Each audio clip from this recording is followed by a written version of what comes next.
I'll get first and get things moving, and Dave will go up and introduce everybody. Okay. We have some doables. Okay.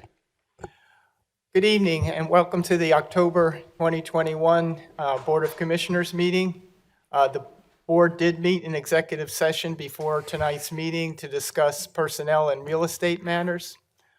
Mr. Berman, could you please call the roll?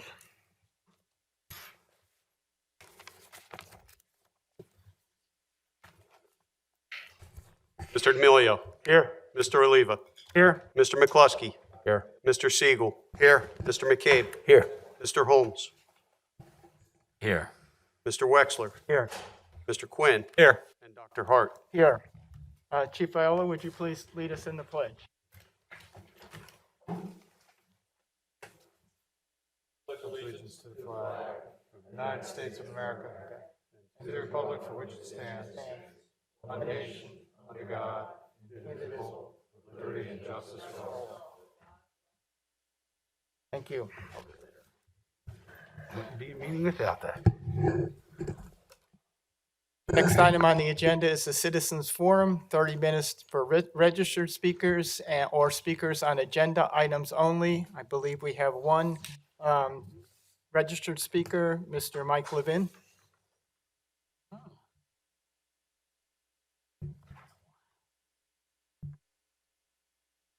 Good evening, Commissioners. It seems that we have, Mr. More Levin, of a could you showing just of give us your faces. address? excuse me, Could you just give us your address for the record? 414 Mill Road, Thank you. Haverford Town. Go ahead. I see several different faces up here. Congratulations. The COVID-19 virus has caused us to go into a step meetings. I wanted to talk to you about the coming work that's being done over at the Brookline School, which is on 2 roads, and also bring to your attention that I have seen no air quality sampling over there, nor do I see masks on the workers. It should be a conviction to save the workers because we don't know what they're inhaling. There's cement dust in there. There is also the crushed rock and the fixing of the backyard to the school, which means that there is ground-in dirt, which will eventually start to go with the wind into the homes that are nearby. I queried the township and heard nothing in particular that said they were taking any steps to require some work from Terra, who seems to be the prime contractor on this job right now. And I see men working on heavy equipment, and they are not wearing masks.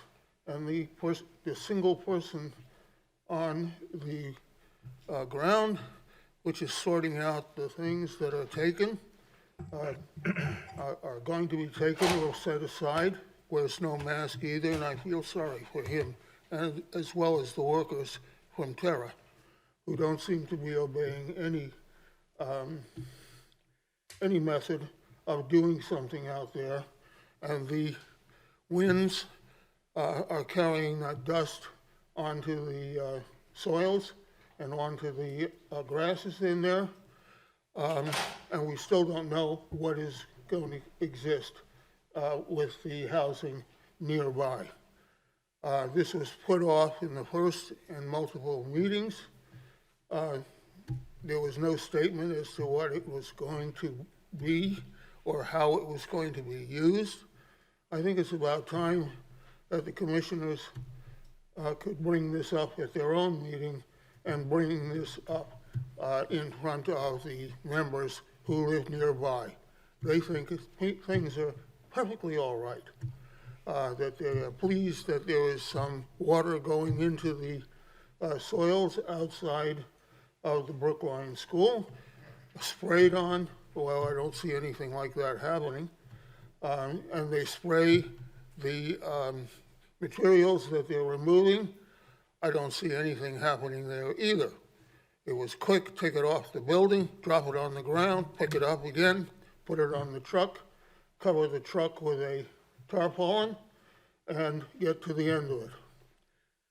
I'm surprised. If there is some work being undertaken by your engineer, I'd like to know about it. I have circled that site several times to see how far they're getting in the 2 or 3 months that they have been working on it.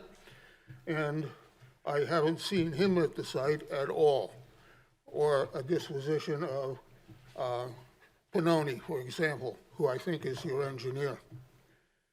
In any event, I think you have steps to be taken. Were they taken elsewhere for a building like this? Yes. On 9/11, they were in short supply.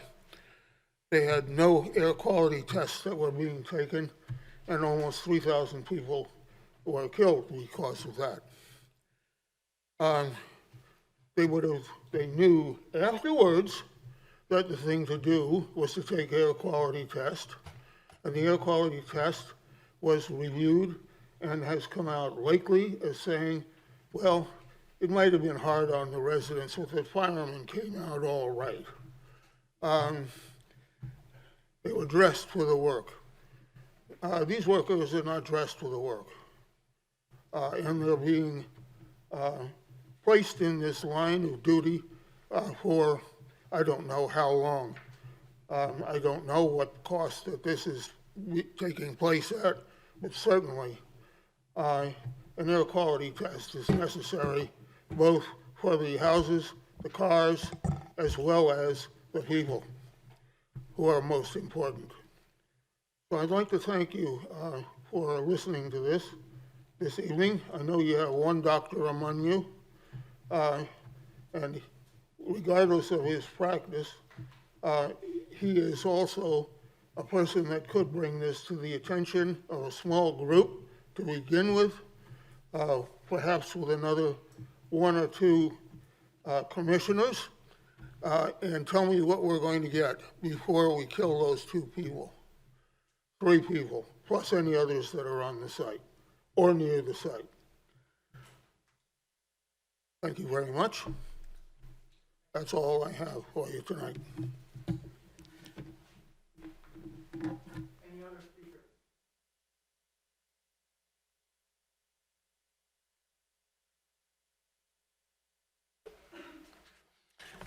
Good evening. My name is Peter Puglianesi. I am a resident at 654 Lawson Avenue, co-chair of the Haverford EAC, and I am just speaking in support of 2 of tonight's resolutions. One is the Delco Greenways grant. Kudos to Recreation and Brian and company for applying for that. And the other is the Climate Action Plan adoption. Regarding the Climate Action Plan, EAC would like to thank Assistant Township Manager Amy Cuthbertson and Ickley intern Jada Ackley for their diligent efforts working on the plan, pushing it over the finish line, getting extensive public input through a well responded to survey, and getting it out in a timely manner to Pennsylvania DEP. I also want to take the opportunity to thank the board for considering it, for everything that they've done in the past years on climate and the actions that they've taken, reducing the township climate footprint, and I think really putting the township head and shoulders at the front of townships in the Ring County area. So last week, Noel Smith provided a summary. There were some logical questions about cost and cost benefit, and I understand that Ms. Cuthbertson has tried to address those. we're all acutely aware of the fact that climate change is here, and I think that we are beginning to see in tangible terms what the costs to us are, and the fact that they have been escalating and they will continue to escalate. So I think the climate action plan, near-term costs should be put in that context. What makes cost benefit for a municipality difficult is it is a global problem, right? It's difficult to quantify some of the long-term costs that the township is going to face, notably storm response, stormwater, flooding, the fact that the entire design basis for the nation's stormwater system is, again, obsolete. I mean, USGS updated the flood maps about 10 or 15 years ago, and they were already obsolete, and that the pace of that is accelerating. So it's difficult. It's a bit of a moving target, but I wanted you to focus on your past experience and cost benefits. So you have implemented many actions already as a board. And I think most, if not all of them, have had significant financial return and reduced the overall tax burden to the taxpayer. And I think a lot of these, although they require capital outlay, expenditures above what you might do otherwise, all have return on investment. So please keep that in mind. An example being the hybrid SUV police vehicles that were just purchased, slightly higher cost, grants compensated you for the difference. You're going to be feeling $4,000 to $5,000 a year per vehicle in reduced operating costs, right? So keep that in mind, that all of these have a similar kind of payback. I think the hardest question is one about adding a staff position. One of the things I want to emphasize about that is that it also gives you opportunity for grant applications, opportunity for planning ahead of the curve. So if you get in for grant applications, for example, for EV charging infrastructure ahead of neighboring townships, you know, we're going to get the money, they're not. So there's all kinds of advantages, even to something that seems counterintuitive, like spending on salary. So as lean as we are, you know, I have a lot of respect for township management because I've worked with them pretty closely over the last few years, but I think they are pressed with things to do, pressed for time. And so I think a position like this is really going to help get things done in this area. So initial cost is important. Think about the long-term benefits, and I hope after all due debate, the commissioners will adopt this climate action plan. Happy to answer any questions later on if you have them. Thank you. Thank you. Anyone else?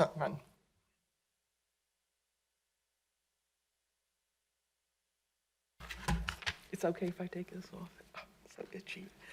Susanna Baruco here tonight as the chair of, the vice chair, sorry, Stacy, of the Historical Commission on the, I know you're going to be reading, doing the first reading of the ordinance to accept the additions to the survey.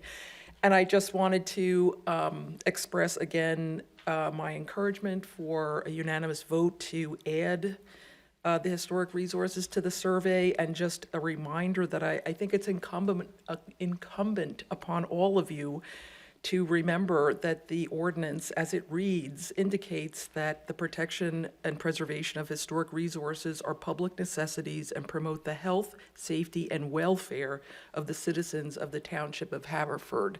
So this is not just a decision to save nice buildings.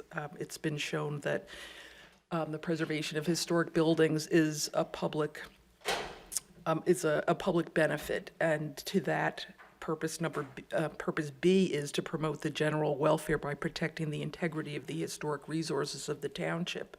And it's not just the township, But as stated in letter I of the purpose of the ordinance, to implement the goals of the Pennsylvania Constitution at Article 1, Section 27, which establishes the Commonwealth's policy of encouraging the protection of historic resources.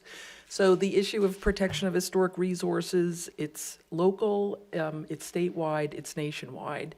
And I encourage you to vote positively on the additions to the Historic Resource Survey when you hear the first reading of the ordinance. Thank you so much. Thank you.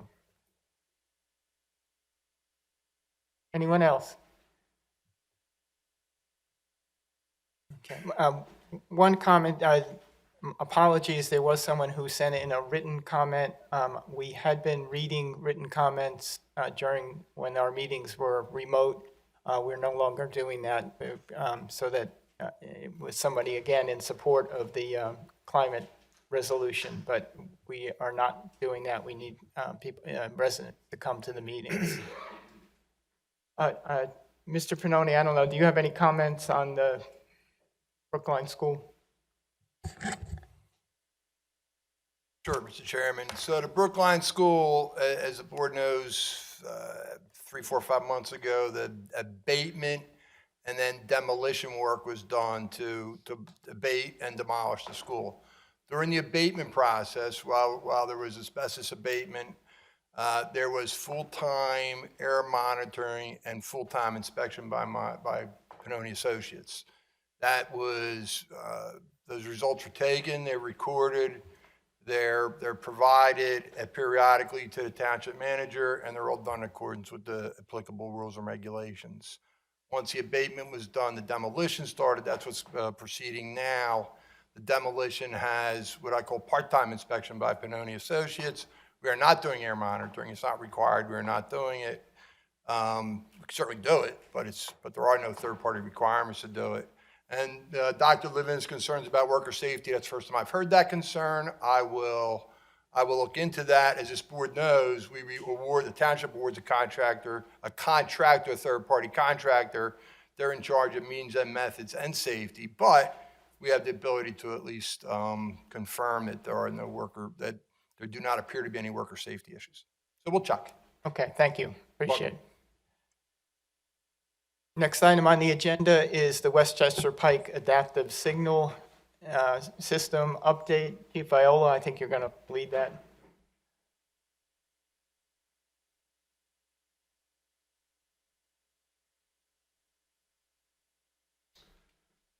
Thank you, Commissioner. At your request last week, I contacted our state rep, Greg Vitale, and I contacted Rhythm Associates by email. Been in contact with Dave Pannoni. We have gentlemen, Dave will do the introductions. We have PennDOT here. We have Rhythm representative, and I think we have the president of Rhythm on Zoom. So Dave, I'll let you do the introductions.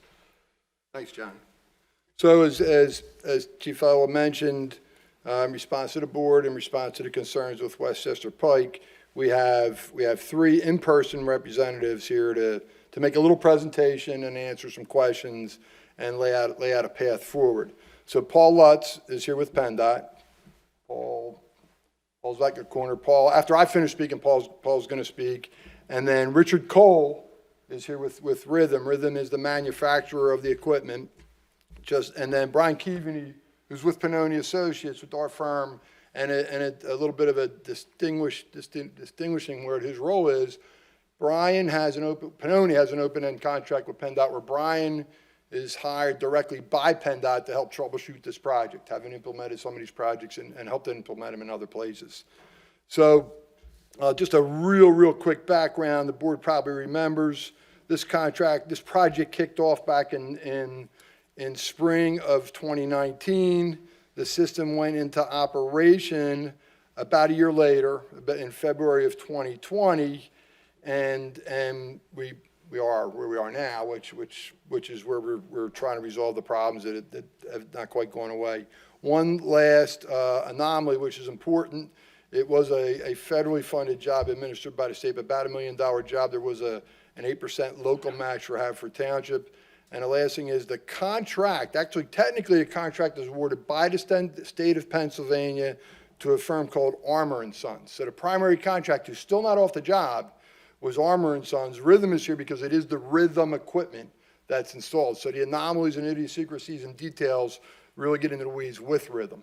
So at this, Paul's going to come up, give a lot of, he's got a Haverford residents, he's got a lot of the history of Westchester Pike and the anomalies and personalities and idiosyncrasies of the Pike itself.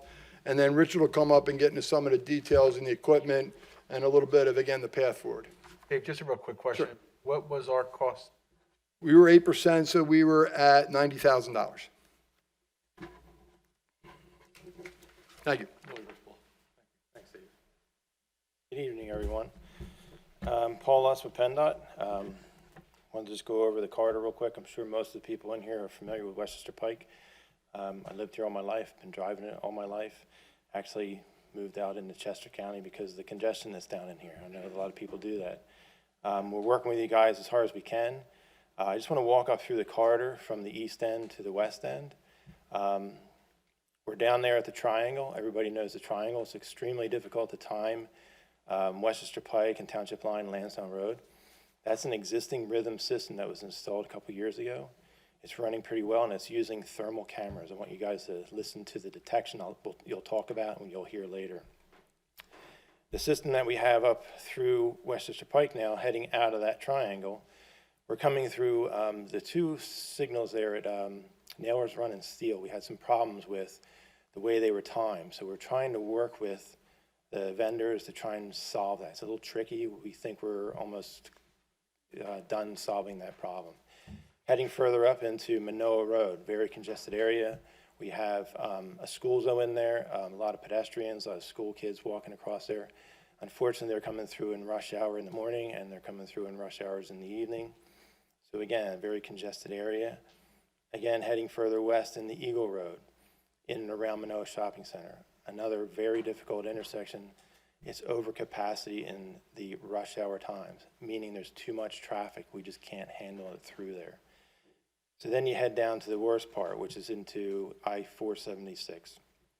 One of the reasons I left Haverford Town, because I was driving down Lawrence Road like a lot of us try to do to get on the Blue Route. And it's not the Westchester Pike corridor, it's actually the Blue Route that's under capacity as well. We were down there years ago. We brought in a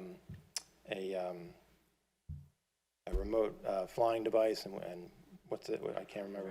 A drone. Thank you. And we actually went up because we can't see much. And with the drone, we actually went up the corridor and down the corridor in the rush hour times. And you can see where those traffic patterns were, and they can't even get onto the Blue Route. So the Blue Route is one of our major issues that we're trying to solve. There is a project that we're looking at going over the bridge to try and get more traffic on the Blue Route. But again, the Blue Route's out there moving very slowly, and the AM trying to get that traffic out of here. And then you have your PM problems that are coming back into it and heading up the corridor. I just drove down through it tonight. It came in about 4:45, and there's so much traffic coming off of the Blue Route and heading east on Westchester Pike. Heading west, there was nobody there because that's your AM problem. So now we're here. We got the attention of everybody. We've been working on trying to identify what the issues have been. It's coming down to detection. And with that, I have one other topic I don't want to lose real quick. In 2004, we installed a new system on Westchester Pike. It was another grant. We came along Westchester Pike and we approved traffic out of Upper Darby. And now you're getting more traffic to the pinch point, which is I-476. So we improved Upper Darby, got the traffic that used to kind of sit there and move up into your township and then down to 476. So it's moving a little bit better. Even now with this new system, it's going to move a little bit better, but it gets that pinch point, which is I-476. So it's not really being, we're storing it a little bit, but now we're getting down there. So you're going to get a lot of complaints saying it's backed up even more. It's just the nature of the beast. With that system, we turned it over to the township. Signals are owned and maintained by the municipalities. I don't like that. I've been fighting for a long time. We've been pushing the feds. We have projects where we're going to slowly start to take over signals. It's going to be a long time. But as of today, you guys own and maintain these signals. I want you guys to remember that, because when we hand you the keys, you have to pay for the oil changes. You have to pay for the tune-ups. You have to do this work to make this system run. If you don't do it, it'll be like the system we installed in 2004. It ran pretty well, and then it kind of just slipped through everybody's fingers, and then it kind of dissipated. If you bring our attention back into it with different projects and retiming it, we can help it. With this system that's out there, it's a state-of-the-art system. It won't solve your capacity problems. It will help in the off-peaks and smooth out into those times, but you'll still have congestion along this corridor. And the perfect example is right up Westchester Pike and Newtown Township. We had the same problem, another pinch point at 252. Couldn't get through it at rush hour, no matter which way you're going. I avoided it. Now what they did, they piggybacked off of a big development up there. They got grant money, and they put a third lane through that location. If anybody has driven up there lately, you drive through that location pretty well. That's what has to happen down here in your municipalities. You need to add lanes. That's the only way you'll build out of congestion.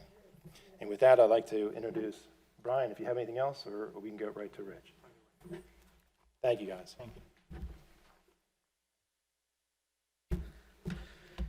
Hello, my name is Richard Cole. I'm General Manager with Rhythm Engineering. We also have remotely joined in Reggie Chandra, our founder and CEO. I believe also Mike Stewart, our Regional Area Manager, is on the call.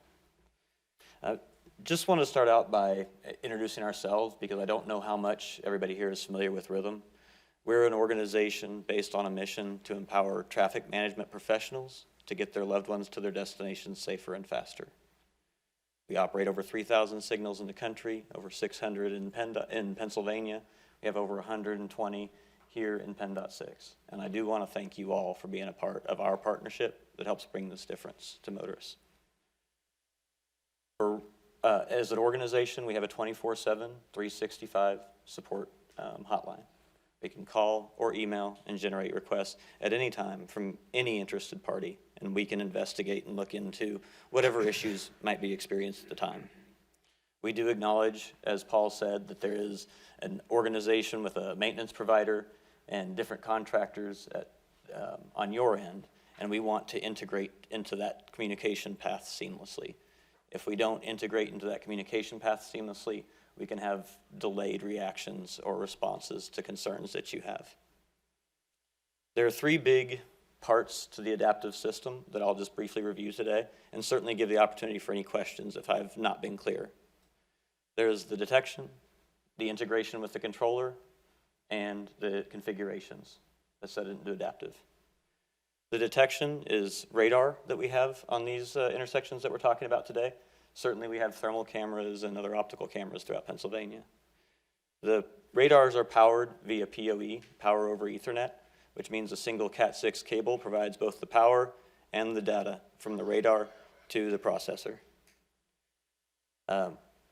One of the issues that we have in addressing the detection is the consistency of the communications between the radar and the processor. The step to remedy that next in troubleshooting is over the next 6 weeks, Rhythm will be working with the local contractor to certify cable runs that provide the communications between these endpoints. From distance, resistance, data loss that can occur on these lines, there's a simple certification process we can do to certify these lines.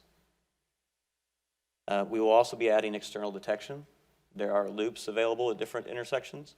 We can integrate loops into our system as a redundant form of detection. This will reduce and all but eliminate false calls or false presence calls by using those existing loops and integrate them into the system. Then we will go through and look at the controller integration. If we do have areas where the controller is unresponsive to the in-sync system, the controller is controlling the signals at that intersection. It is ideally just passing through the in-sync recommendations on how to serve that. If the controller has settings that conflict with the in-sync recommendation, the controller prevails and we'll get an error. But we can see and then work with the local contractors to make sure that the controller settings are correct to allow in-sync adaptive settings. And then last are configurations. This is a fully adaptive system. It optimizes locally and globally. At times, we do look at changing some configuration settings after the project started. This isn't about adjusting the adaptive settings, but this is questions about safety and human behavior that are really specific to the corridor. How much time do we want to allow for each side street? How much time do we want to allow between side street service? Certainly, we could clear through Westchester Pike by holding the side streets, but then we increase the chance of a safety issue by somebody getting impatient and pulling out. How snappy we want all these things to be. Do we want it to turn back to yellow and red as soon as we see the last car come through, or do we want to let it hang a second or two and see if another car is coming? And then the priority of the side streets. Some side streets are so busy or have such shallow throughs that we need to prioritize them more highly than other side streets. We don't want to risk 3 or 4 extra cars backing up into that side street. And then lastly, velocity. During season changes, sometimes velocity can change, and we want to adjust for that as well. As you're traveling up, say from the interstate going up toward Old Westchester Pike and then on to Glendale, you can kind of see how the traffic spreads out as you're going uphill at a slow pace, and that tends to exacerbate during winter months. Going through these 3 things, we're fully confident in being able to have the system perform as promised according to our mission, making a difference to your motorists. Should we run into any issues that are not allowing the detection to operate as expected? Again, this is a PoE system. We're going to certify the cable, making sure that cable operates and has high data integrity. We don't want data loss, and we want enough power and communication for the detectors to operate.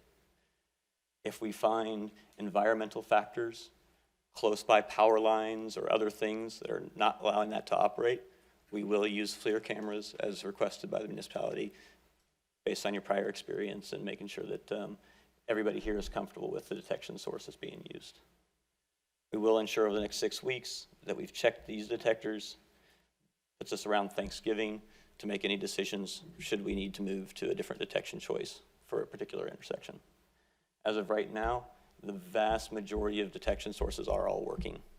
We just have a few that are inconsistent. We want to make sure that we test those so that we don't have inconsistencies pop up later throughout. The last thing that we are going to do is ongoing training. In pursuant to our commitment to our mission, to be making sure we're making a difference to the motorist, we need to make sure that all parties involved are properly trained and able to render services as needed. To Paul's comment about this being the municipalities, we want to support everybody that's on your team and making sure we're continuing to make that difference to the motorist. Whether it be a phone call through our remote support, on-site guidance, or training classes that we will be setting up so that we can do more on-hands training with the maintenance providers and ensure quick resolution. All those are commitments from Rhythm to make sure that the municipality has what they need to make sure that their traffic management professionals are empowered to make a difference to your motorists and loved ones. And I'm not sure of the format. I was understood there might be some questions though. Yeah, I have a question. Mr. Yeah. President. Okay, so explain again, what is the issue going on and why has it failed? The primary issue that's going on right now is particular detection sources not keeping consistent communication. Is it equipment, or is it computerized? Is it a computer issue? You brought up these cables. Sure. What's the issue? Because of the inconsistency of the communication, the belief is that it's the line carrying the power and data between the detector and the processor. We can certify each of these cables individually and check them for all the different specifications that's required to make sure that it meets spec for the amount of data. But these are precision radar that carry a high amount of data combined with a camera, and the margin for error in data loss is very small with these. And PoE is a technology kind of like we use for our IP phones, where if we plug something in with the CAT cable and we get power and data with the same cable. But there are a lot more factors to consider in an outdoor installation than we would have with an IP phone.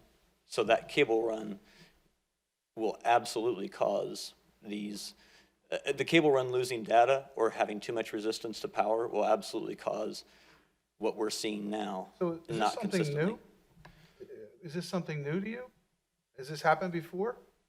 And the other question I have is, why did it take you so long? We had to beg for you guys to come out and take a look at this problem that's been ongoing for God knows how long, and the residents have been going crazy with it.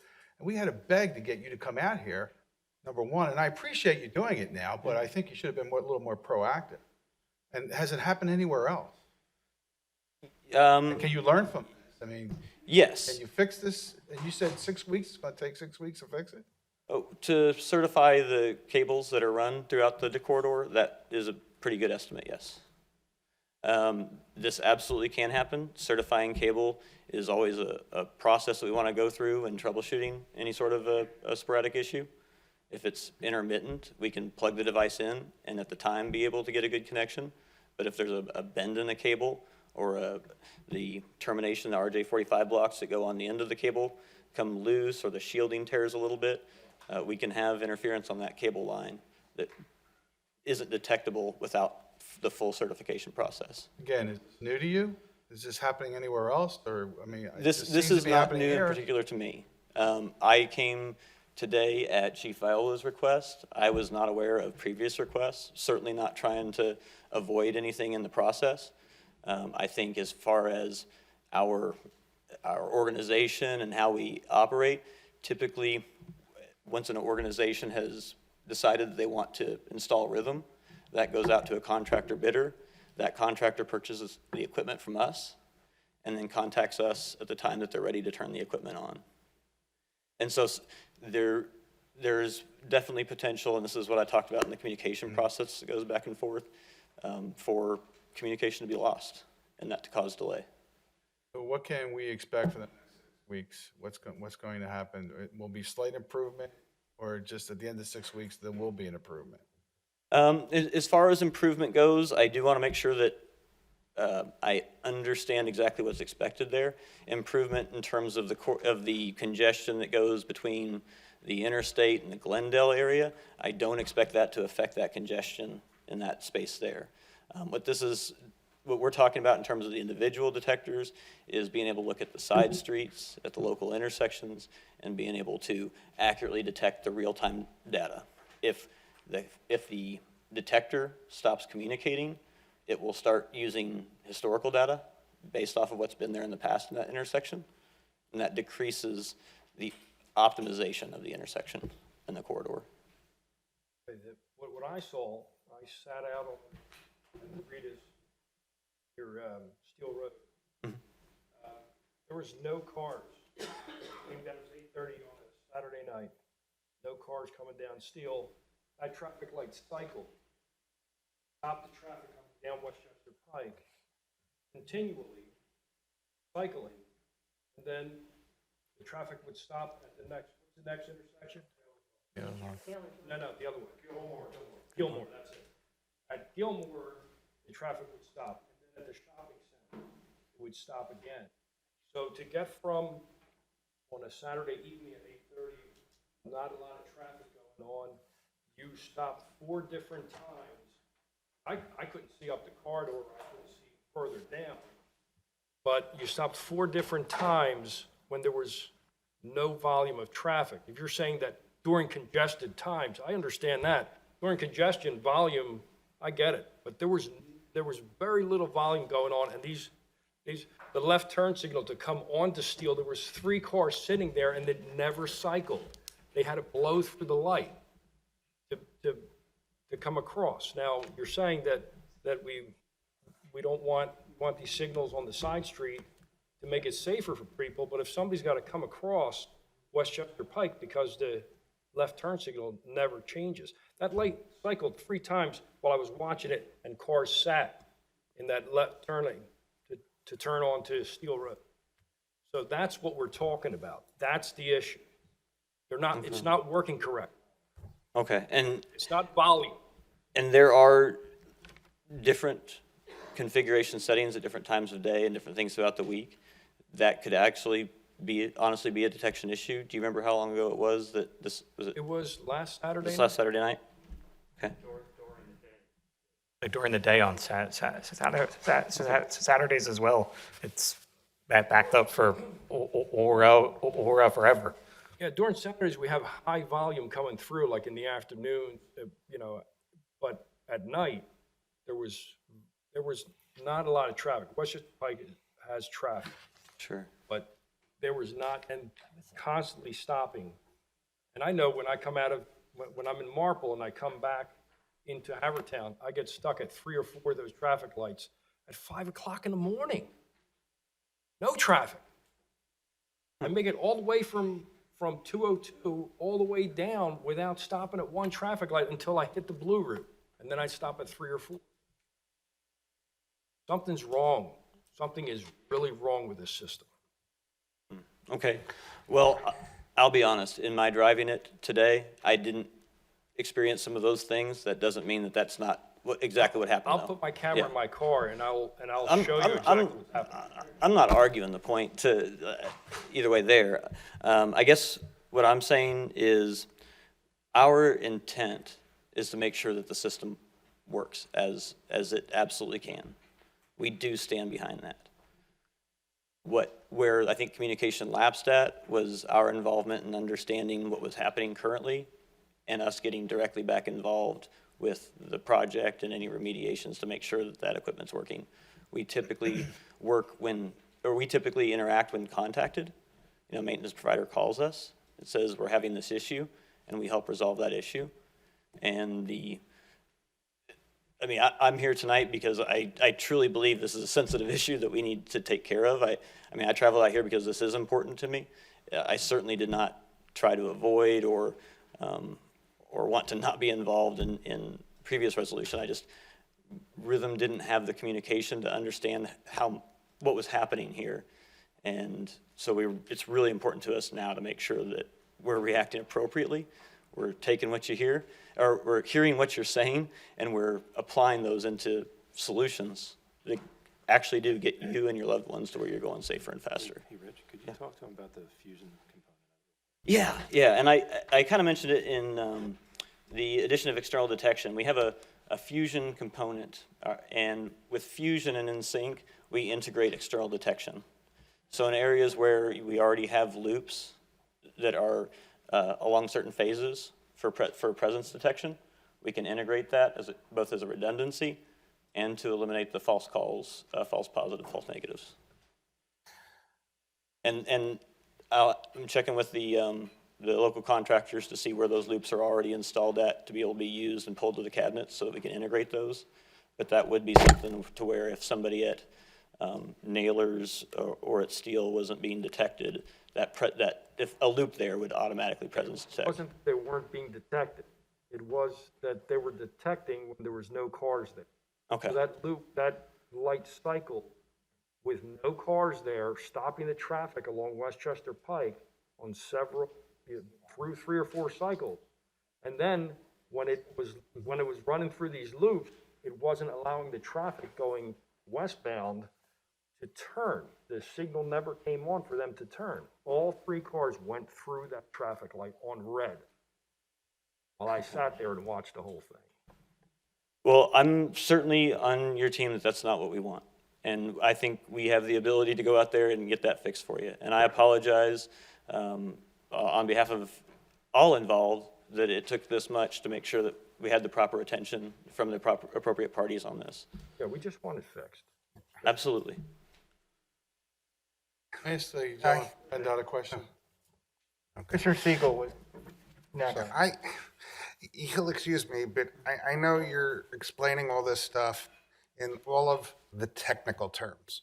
I know the area where I live and represent is down near the Blue Route, which has improved some. But as soon as you move up, it doesn't.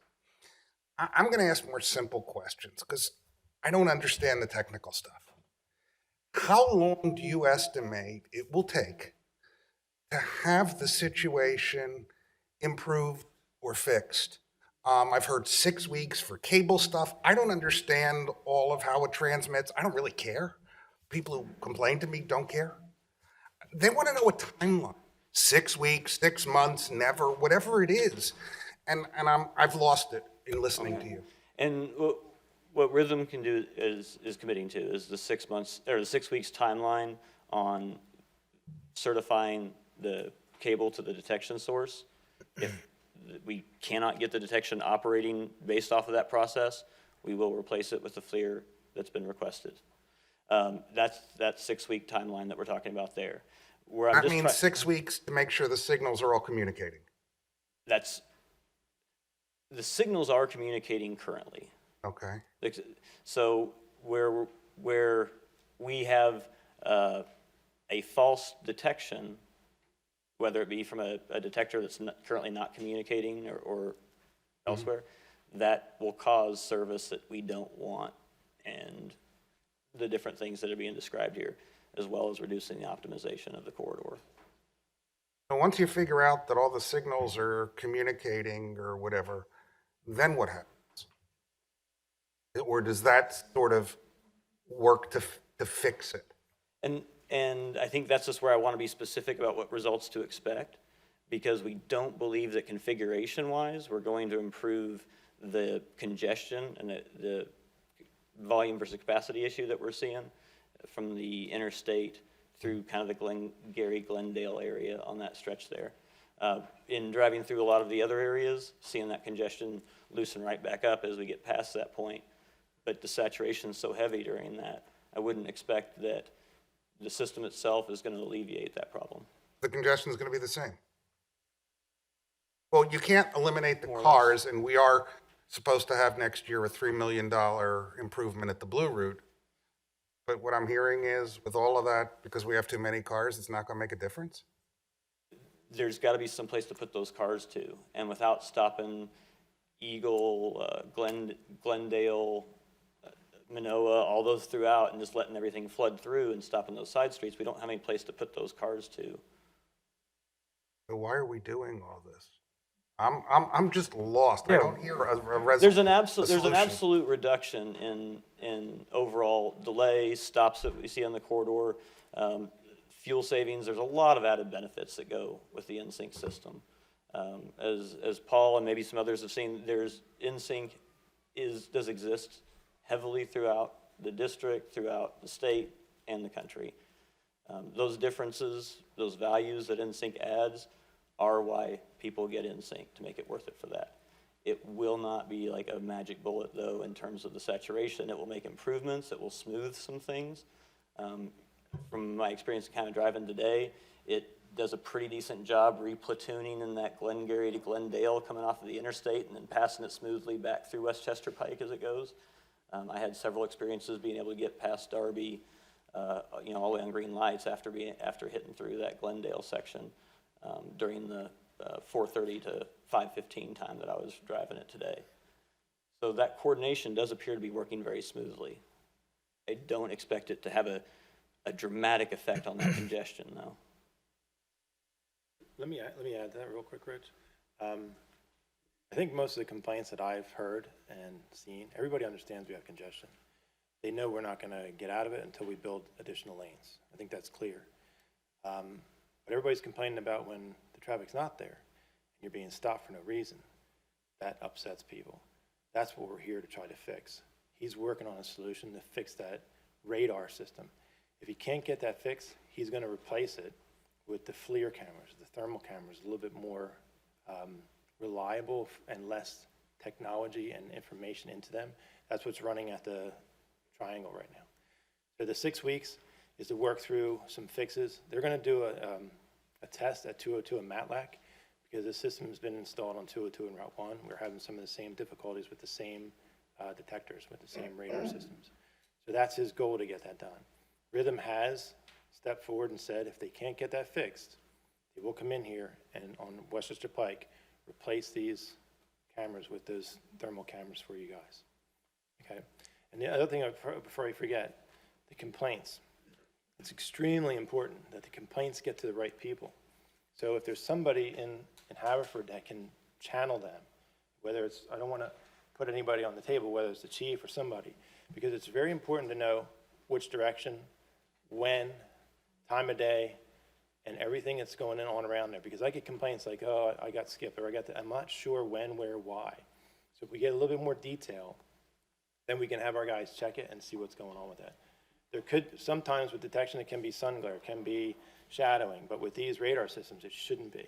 So hopefully he's going to get that resolved for us. And you had a question? Yeah, we talked about the improvements to Westchester Pike at 476, which State Senator Dillon Leach had obtained the funding from the governor.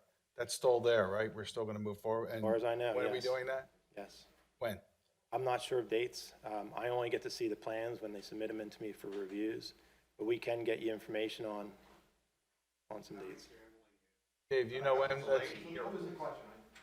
When will the improvements for 476 and Westchester Pike take place? The current schedule, and actually Brian has a little bit of experience with it, but it's scheduled to go out for bid and begin work at the end of 2022. Substantive work would be the beginning of 2023. Of the year.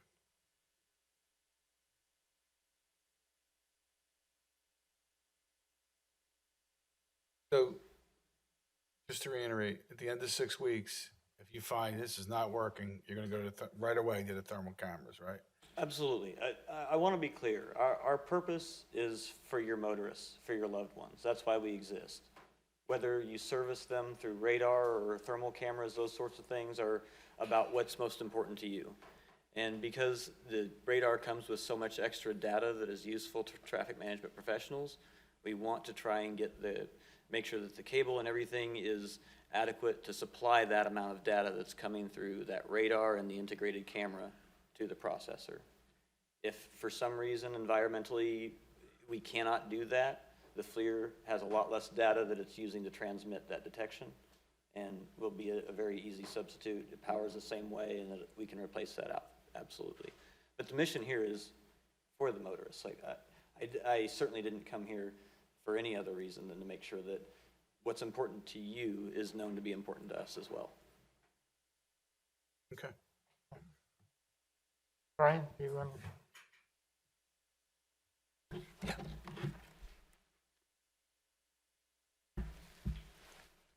I was just going to echo that, I think fundamentally what we've found, and the duration of time is a valid complaint, and we have gone through several troubleshooting methods, and we finally arrived at determining that it may honestly be this environmental wiring issue that's affecting the sensitivity of the radar. So, and it only takes one or two detectors to really be offline to have an impact on the system. So we're well aware of the sensitivity of it. We're well aware of the perception of the Pike, and although in Rich earlier, I think he was very accurate in stating that the most congested section, which everyone realizes with the Blue Route interchange, we are over capacity theoretically for how many cars can physically fit on the number of lanes we have, but we are working on optimizing the system to at least make the peak as short as it can be.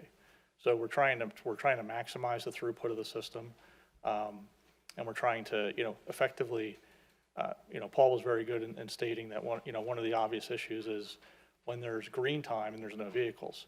What we're also trying to do with the system is minimize any wasted green time. So as soon as vehicles are done on an approach, that green time needs to go back to the next highest volume approach. So effectively, that's the way the system works. I think the solution that's proposed, which is if the radar cannot be effectively configured in the next 6 weeks, going with the FLIR cameras, as Rich pointed out, we are going to lose some data, but effectively the operation of the system we think will be much more stable. So I just wanted to recap that, but if there's any other, and I think the most important thing is when we do have a complaint, to be vocal about it. We need to know exactly what the complaint is and when it occurred, because we can actually pull records from the system and see what actually happened. Thank you. Anyone else? Questions? Thank you very much. Next item on the agenda is a presentation by Kathleen Houlihan and Dunleavy Associates about home improvement program.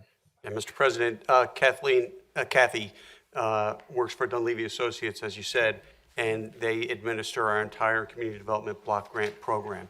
And since that's one of the items on the agenda this evening, we thought it would be a good idea for Kathy to come here and just give us a brief snippet of what you do for us. And I know you all heard a lot just now, so I'll try to keep this brief and simple. I did do a little handout and gave it to Dave to give to everyone so you could read it at your leisure. Basically, Haverford, back in 1989, Mr. Dunleavy worked with Mr. Banner and had Haverford Township become an entitlement grantee. Before that time, they were under the Delaware County program, and they were not getting very much money. The CDBG money comes from the U.S. Department of Housing and Urban Development. Its purpose is to help low and low moderate income residents. The income limits are set by Congress on an annual basis. Currently, a one-person household can make up to $52,000 and be eligible to receive assistance. People can be directly assisted, such as housing rehab, or HUD takes the census data, divides every township into what they call census tracts and block groups, and then decides which of those, based on the information that's reported in the census, meets that low or low moderate income test. Usually 50% of the residents have to meet that test.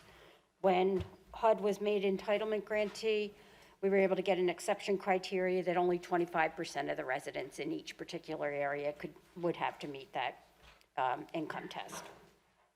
We should actually be getting new maps any day now as a result of the 2020 census. But that also highlights how important it is for people to honestly fill out and report that census, because it's where money can be spent for the next 10 years once that happens. The amount that Haverford receives every year is decided as a result of the congressional budget. Generally what happens is you'll get a letter saying you're entitled to receive however much. It's been anywhere from the high 700s to over $1 million every year. This past year, it was $833,000. Is that right? Yeah. There's books and books on what you can use the program for, but I just gave you a listing of the kinds of things that have been done. It's been used for street paving, handicap curb cut installations, playground and park improvements, historic preservation, at primarily the Grange, but also at Nider Hall and the Federal School, parking lot improvements, the County Line Road and Manoa streetscape improvement projects. A drone was purchased, storm sewer work's been done, stabilization work along the creek banks, handicap bathroom was installed at the old township building, the Darby Road fountain was purchased, purchase and resale of properties, 2 on Foster Road that were sinking, and 1 on Lawrence Road, an abandoned property. Every house on Winfield Drive had a structural stabilization project. Senior citizens assistance, homeless assistance, which is required under the program, domestic abuse assistance, and fair housing education, which is also required under the program. There have been to date 768 housing rehabilitation projects done. What that means is homeowners who meet the income criteria are eligible to receive assistance, and the type of assistance they get is roof replacements, heater replacements, hot water heater replacements, outdoor concrete, doors, windows, electrical upgrades, plumbing upgrades. We're also required to do a lead-based paint test on every project. So an RFP is done, and I believe that's one of the contracts tonight, for a certified lead-based paint tester and risk assessor, who is the one that goes in and performs these tests with a piece of equipment called an XRF gun. They also have to do dust wipe samples in the areas where they find lead, which is generally around the wood, and it's in 90% of the houses that 98% I'd say of the houses that we work in. It's very rare that we don't find it. The purpose is generally to bring the house into current code compliance, but also to make it safe. We've also done handicap accessibility types of projects where we have put powder rooms or bathrooms on the first floor when they're needed, ramps to the exterior, or whatever else we could do within the limits of the size of the house and the needs of each individual owner. In order to meet what HUD calls their affordability requirement, and also just providing this type of a project is required as part of the CDBG program. A lien is placed against the property once the project has been completed, and it disappears over time. First $25,000 comes off after 5 years. The amount up to $15,000 comes off after 15 years, and the amount over $50,000 would remain until the property was sold or the title was transferred. In the event that the property is sold at any point during that time, if it hasn't been fully forgiven, we're contacted either by the title company or the realtor and ask for a payoff figure. There's no interest or fees. It's just whatever construction costs were minus however many years have passed up until the point of the sale. And then at the time of settlement, a check gets cut to Haverford for whatever the balance was that was due, and then that just gets put right back into the program to be used on another home. We've also applied to the state DCED for additional funding for housing rehabilitation and have gotten several grants of $500,000 for that. Haverford also received $706,000 for COVID assistance type projects over the past couple of years. We've worked with Pannoni does the inspections on the housing rehab project. They also do on the other types of public works or historic preservation projects. They do the engineering specifications and inspections on those projects. And for each one of those, they give us a price individually as each project comes up for what they will charge. And all of those costs come out of the CDBG program. It doesn't cost Haverford anything. We do what's called as a drawdown. You have a line of credit with the federal government, and the way that is obtained is through a proprietary computer system, software system called IDIS. So every month, we work with Amy, we process all the invoices, and then we obtain that money for Haverford. It gets wired directly to your bank account so that you have that money before those bills are actually paid. So we do reports. We have to tell HUD every year what we did. There's a performance report that's done where we have to tell them what exactly was done with the money, how people were benefited, how many people were benefited, and give them all that information. That's a real brief overview, but I'll be glad to answer any questions now or at any time, or if you need copies of any of the documents, I'll be happy to provide them, the housing rehab guidelines or reports or anything like that. Thank you very much. Does anyone have any questions? Thank you, and it's been a pleasure working with Haverford. Kathy, thank you so much for coming out tonight. Thanks a lot. Kathy, thank you. Next item on the agenda is the Bureau of Fire update. Commissioner Wexler. Yes, thank you, Mr. President. The Haverford Township Bureau of Fire responded to 124 incidents in the month of September 2021. The membership response total for members responding to calls was 1,147 members. Weekly combined training for the month was 725 hours. All 5 companies participated in the Music Fest and the September 11th memorial ceremony. 10 members this completed vehicle rescue training in September. 8 members are currently attending National Firefighting 1 program. 6 members are currently attending Swiftwater Rescue Technician class. And then there was also hurricane response for assisting the public in water rescues were done. All 5 stations had members staffing throughout the storm to increase response times. Storm response went for almost 18 hours. Also, numerous community events such as block parties and birthday parties were conducted by all 5 fire companies throughout September. Thank you, Mr. President. Any questions? Thank you. Continue to be very busy. Next item on the agenda is the Township Auditor update. Mr. Anderson.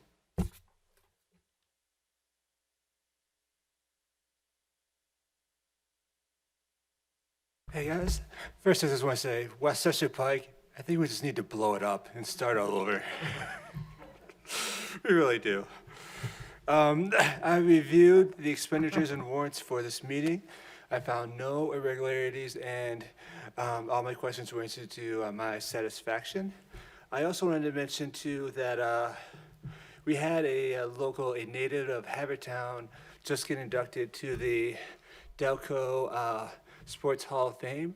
Renee Higo-Cuddy, she was an Olympic rower. She was one of the 16 that made the list. Now, I don't know if there were more Havertown natives on that list, but she was the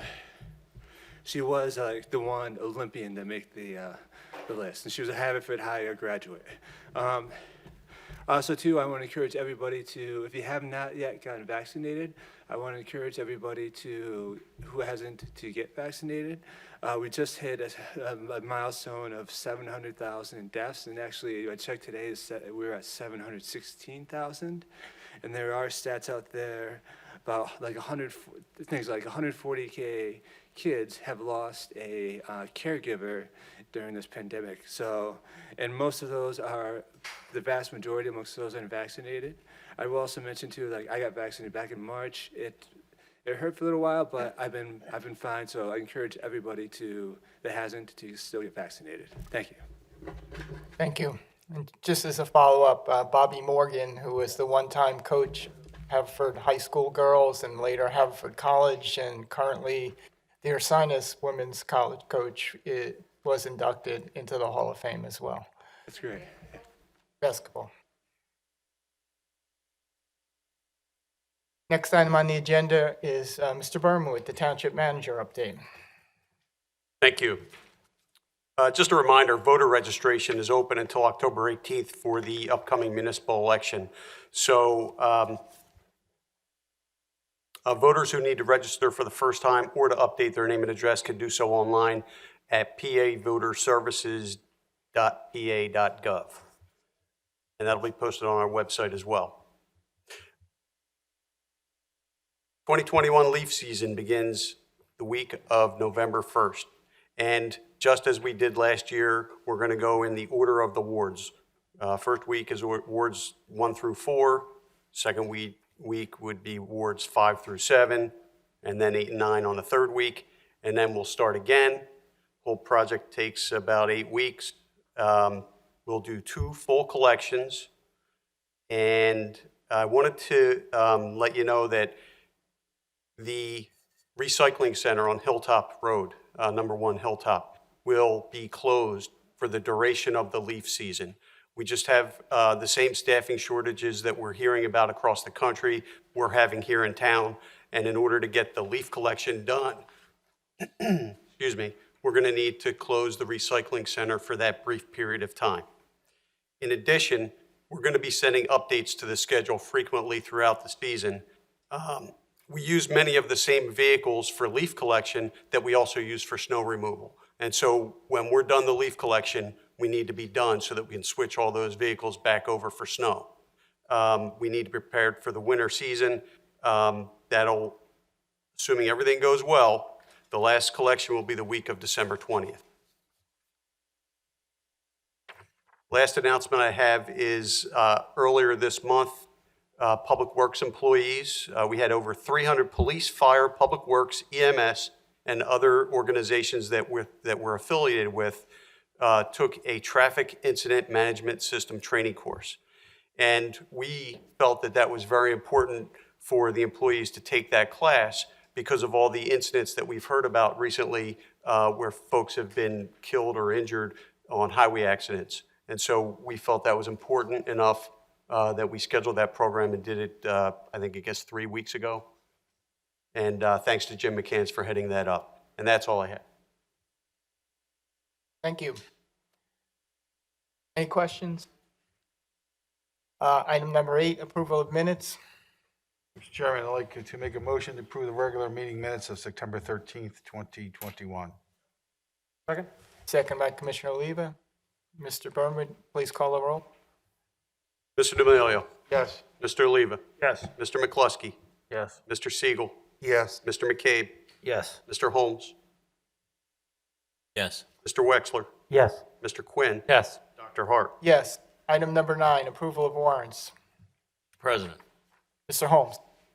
Mr. President, I move we approve warrant number 10 of 2021 totaling $3,605,950.47, comprising the general and sewer fund payroll for September 16, 2021 in the amount of $639,190.80, general and sewer fund payroll for September 30th, 2021 in the amount of $700,645.21, General Fund Disbursement Number 10 of 2021 in the amount of $1,706,305.05. Sewer Fund Disbursement Number 10, 2021 in the amount of $184,905.65. Community Development Block Grant Fund Disbursement Number 10 of 2021 in the amount of $88,690.33. Capital Projects Fund Disbursement Number 10 of 2021 in the amount of $234,638.53. The American Rescue Plan Fund Disbursement Number 10 of 2021 in the amount of $40,378.55. And a credit card statement ending September 27th, 2021 in the amount of $11,196.35. Second. Seconded by Commissioner Quinn. Mr. Berman, please call the roll. Mr. D'Amelio. Yes. Mr. Oliva. Yes. Mr. McCluskey. Yes. Mr. Siegel. Yes. Mr. McCabe. Yes. Mr. Holmes. Yes. Mr. Wexler. Yes. Mr. Quinn. Yes. Dr. Hart. Yes. Settlement and stipulation. Mr. President. Mr. Holmes. President, I move that we approve the settlement and stipulation of counsel in the matter of an owner-initiated property tax assessment appeal for the property located at 123 West Eagle Road, District Court Folio number 22-03-0, Delaware County Folio number 22-03-00949-00, pending in the Court of Common Pleas of Delaware County, case number 2020-009373, and authorize counsel and proper officers of the board to execute the necessary documents. Second. Seconded by Commissioner Oliva. Mr. Berman, please call the roll. Mr. D'Amelio. Yes. Mr. Oliva. Yes. Mr. McCluskey. Yes. Mr. Siegel. Yes. Mr. McCabe. Yes. Mr. Holmes. Yes. Mr. Wexler. Yes. Mr. Quinn. Yes. Dr. Hart. Yes. Item number 10, ordinance number P14, 2021. Mr. President, motion to adopt the first reading of ordinance number P14, 2021, amending and supplementing ordinance number 1960 as amended and known as the General Laws of the Township of Haverford, Chapter 182, Article 13, Historic Preservation by revising the Historic Resources Survey. Second. Seconded by Commissioner Quinn. Discussion.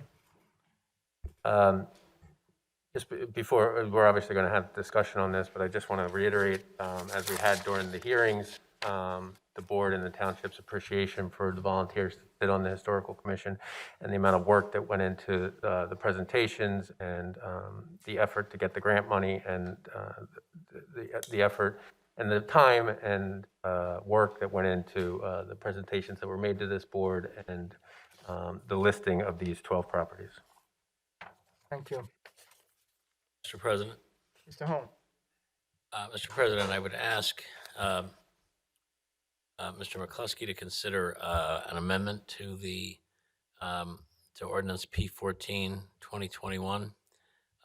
That amendment would delete the following properties. It would delete HRSF 023 at 0 Caracong Drive.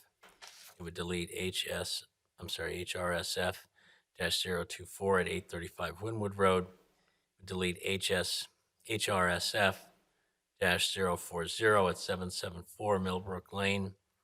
Delete HRSF 057 the All Gates Wall, and HRSF 081 at Walton Lane, also known as 800 Ardmore Avenue. I would also ask Mr. McCluskey to consider as well in that amendment the deletion of HRSF-001 Caracong Drive, HRSF 002 749 Millbrook Lane, HRSF 007 1419 Darby Road, and HRSF 009 2208 Darby Road.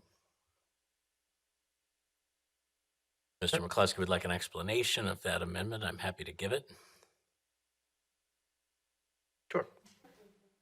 The first 5 properties that I asked to be removed from the ordinance, Mr. McCluskey and Mr. President, would be properties whose owners specifically opposed their inclusion in the survey, in the Historic Resources Survey.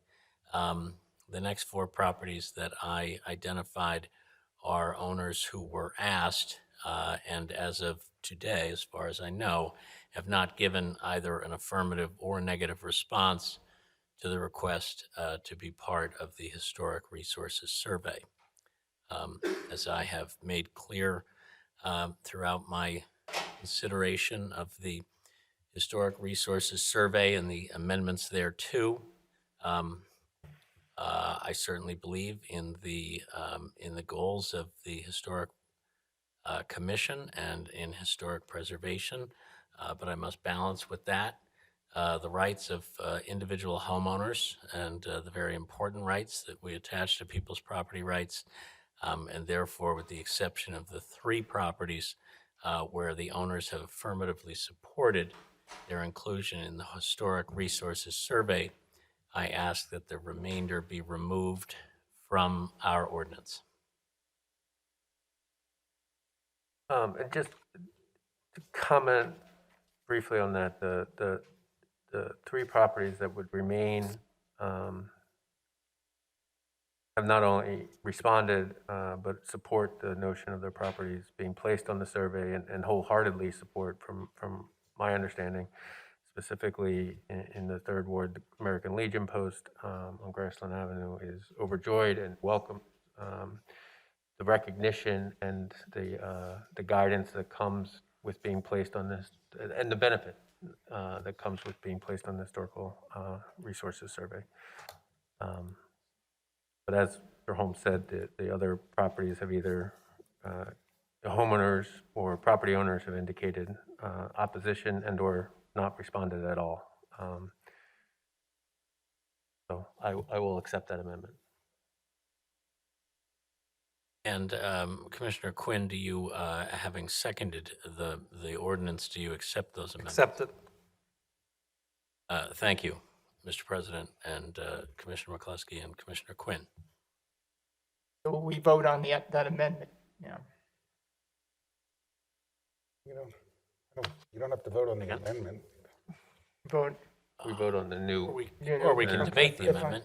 I mean, Right, okay. it's just simply now what is before us. Debate is not stopped, or conversation, but that is now the ordinance before us for consideration unless anyone else has any other amendment to it. I have comments, not amendment. Commissioner Siegel. Ever since we passed the historic preservation ordinance, et cetera, I have supported all of its efforts and I applaud the commission.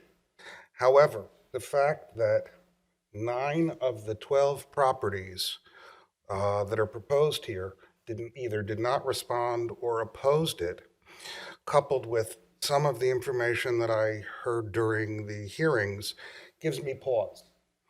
And it gives me pause in the sense that I think this board in the future, and it'll be left for another board, certainly isn't going to happen this year, should consider or reconsider some of the ordinance to determine whether it's really accomplishing its purpose when you see this lack of response or this opposition, and some of the other public comments we've heard over the years. So as a result, I'm suggesting that I hope that future boards will look at this ordinance, look at the commission, and fine-tune it in a way that responses, as we see here, are not, to me, distressing, when only 3 of 12 gave a positive response and 4 saw no need to even respond. Anyone else here to comment? Well, just to comment off that briefly, I think Ms. Baruka during the hearings correctly identified that in their research and their work in sort of gathering these properties, there's several other properties, I don't recall the exact number offhand, but I believe it was around 70, that were also up for consideration in terms of being designated as on the Historic Resource Survey. And there's also nothing to say that the properties that have been taken out of the ordinance tonight could not then be represented to our board at a later date when property owners are provided information or education or something in their mindset changes, or just the commission decides they want to present them. But I do think that this was the first time that properties were, we were revising the survey in several years. And hopefully there are lessons for the township and the commission that we're going to productively move forward into the future, and I hope that we do. Thank you. Mr. Berman, would you call the roll? Mr. D'Amelio. Yes. Mr. Oliva. Yes. Mr. McCluskey. Yes. Mr. Siegel. No. Mr. McCabe. Yes. Mr. Holmes. Yes. Mr. Wexler. Mr. Quinn. Yes. Dr. Hart. Yes. Item number 11, ordinance number P 18, 2021. Mr. President, motion to adopt the second reading of ordinance number P 18-2021, amending existing ground lease by and between Township of Haverford and Unisite OmniPoint PA Tower Venture LLC, FKA OmniPoint PA Tower Venture LLC for property located at 2325 Darby Road. Is there a second? Second. Second by Commissioner Siegel. Mr. Berman, can you please call the roll? Mr. D'Amelio. Yes. Mr. Oliva. Yes. Mr. McCluskey. Yes. Mr. Siegel. Yes. Mr. McCabe. Yes. Mr. Holmes. Yes. Mr. Wexler. No. Mr. Quinn. Yes. Dr. Hart. Yes. Item number 12, ordinance number P 19, 2021. President, motion to adopt the first reading of ordinance number P 19-2021, authorizing traffic restrictions on the following highways: special purpose parking zones in front of 2939 Berkeley Road in Ardmore, Pennsylvania, across from 37 West Benedict Avenue in Havertown, parking time limited, rescind Clover Lane East, 8 a.m. to 4 p.m., 2 hours from East Eagle Road to East Hathaway Lane. Second. Second by Commissioner Oliva. Mr. Berman, please call the roll. Mr. D'Amelio. Yes. Mr. Oliva. Yes. Mr. McCluskey. Yes. Mr. Siegel. Yes. Mr. McCabe. Yes. Mr. Holmes. Yes. Mr. Wexler. Yes. Mr. Quinn. Yes. Dr. Hart. Yes. Item number 13, resolution number 2233, 2021, Haverford Township Delco Greenways Grant, Round 2. Mr. President, Yes, Mr. Oliva. I'd like to make a motion to adopt resolution number 2233, 2021, that the Commissioners of Haverford Township, Delaware County, Pennsylvania, hereby approves the filing of an application for Delaware County Municipal Grant Program Assistance, and that the Township Manager is hereby authorized and directed to execute and file the appropriate forms with the Delaware County Planning Department. Second. Second by Commissioner McCloskey. Any discussion? Mr. Berman, please call the roll. Mr. D'Amelio. Yes. Mr. Oliva. Yes. Mr. McCluskey. Yes. Mr. Siegel. Yes. Mr. McCabe. Yes. Mr. Holmes. Yes. Mr. Wexler. Yes. Mr. Quinn. Yes. Dr. Hart. Yes. Item number 14, resolution number 2234, 2021, Keystone Grant Application Library Renovations.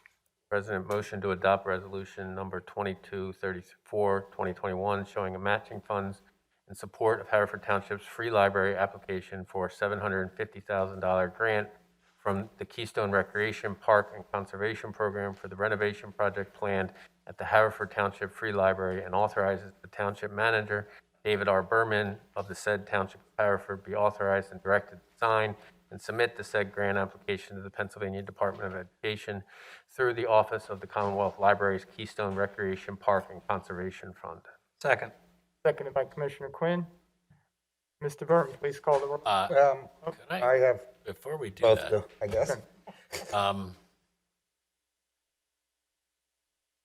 obviously between our work session and now, there's been a significant development in the renovation of the library, and am wondering whether or not we need to postpone this grant while we figure out what our next steps are with the library. This isn't the grant. I mean, the $1 million grant that our 2 state representatives got us, we might have a problem now because that's probably time sensitive. Yeah, But that's- this is just an application for a grant. And given, unless this board's, you know,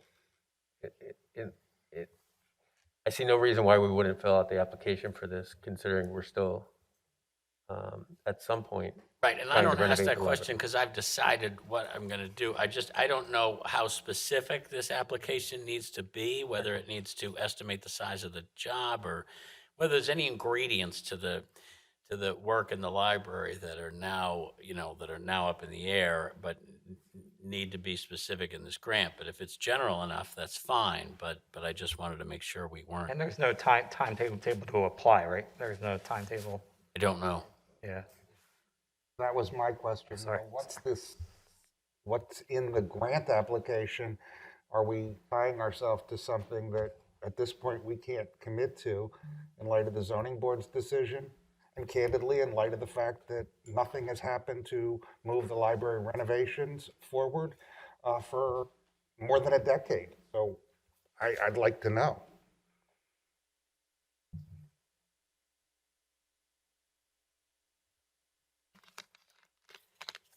Is there anyone that can answer the question about the I think Mr. Berman's looking for. I mean, my opinion on it, and as I expressed to Mr. Holmes initially, is that I see this as an application for grant monies. We're going to discuss later in the meeting in new business. I, for one, certainly plan to raise something about the zoning board decision that we've made reference to. But I see no reason at this point why we would delay possibly the township staff from filling out this application. And if there's an issue where it has to be more specific, they can come back and say, we couldn't fill this part out, and that it never got granted. But if we don't approve it now, they can't work on it. Right, and that makes excellent sense, and I would support us adopting the resolution under the conditions that it does not in any way commit us to a specific next move with regard to the library. Because of last week's happenings, there are multiple directions that we could go in, and I just want to make sure that the application itself wouldn't rule any of those out. But I think we can conditionally approve doing that resolution with the direction to our staff to alert us if there's anything in there that raises to them any concerns that we are narrowing right now what are the potential avenues of our next moves after what the zoning board ruled last week. I agree. If that's not too amorphous, Mr. Matlowski, for authorizing the resolution here, and I'd say we do it. The first and the second need to amend to accept that as a condition. So if whoever moved the resolution and seconded it, if they could just accept the amendment that it is subject to the conditions of the, that it does not narrow or confine our next moves with regard to the library, that'd be great. Well, I just, my only hesitation, and it's not that I'm necessarily against it, but just to point out, I mean, when we pass these resolutions authorizing Mr. Berman or whoever in the township how to fill out an application, we're not in the resolution telling them how to fill it out. They generally take that upon themselves, and we trust them as competent, educated grant writers as to how to fill it out. So I don't know why we would have to put that into the resolution, but if yeah, right up until last Thursday we night. have to. I mean, I never really had any worry, I guess, in these, when we direct our staff to go with these resolutions, because we usually have some plan. And I mean, as of 1 week ago, there wouldn't have been any doubt on our part what we were doing next. So I don't mean to be a Okay, I mean, Chicken Little here. I'll accept the amendment, that's fine. Commissioner Quinn? And I'll accept it too. Thanks. Now, Mr. Berman, can you please call the roll? Mr. D'Amelio. Yes. Mr. Oliva. Yes. Mr. McCluskey. Yes. Mr. Siegel. Yes. Mr. McCabe, Yes. Mr. Holmes, Yes. Mr. Wexler. Yes. Mr. Quinn, Yes. Dr. Hart. Yes. Item number 15, resolution number 2235, 2021, amendment to fee schedule, shade trees. Somebody take this. Motion to adopt Resolution 2235, 2021, amending the township's fee schedule in lieu of the revised shade tree ordinance and charge appropriate costs for certain public services. Second. Seconded by Commissioner Oliva. Wanted to point out before we vote on it, there is a resident who wants to plant a tree, a public shade tree, which is in the dog walk. Does need to get a permit, but the fee is waived. The reason for the permit is we're trying to avoid the trees that are growing into the electric lines and make sure that whatever tree is planted is the appropriate one. Mr. Berman, could you call the roll? Mr. D'Amelio. Yes. Mr. Oliva. Yes. Mr. McCluskey. Yes. Mr. Siegel. Yes. Mr. McCabe, Yes. Mr. Holmes, Yes. Mr. Wexler, Yes. Mr. Quinn, Yes. Dr. Hart. Yes. Item number 16, resolution number 2236, 2021, climate action plan. Mr. President, motion to adopt Resolution number 2236, 2021, adopting and directing the township manager to commence implementation of the measures contained herewith. Second. Seconded by Commissioner D'Amelio.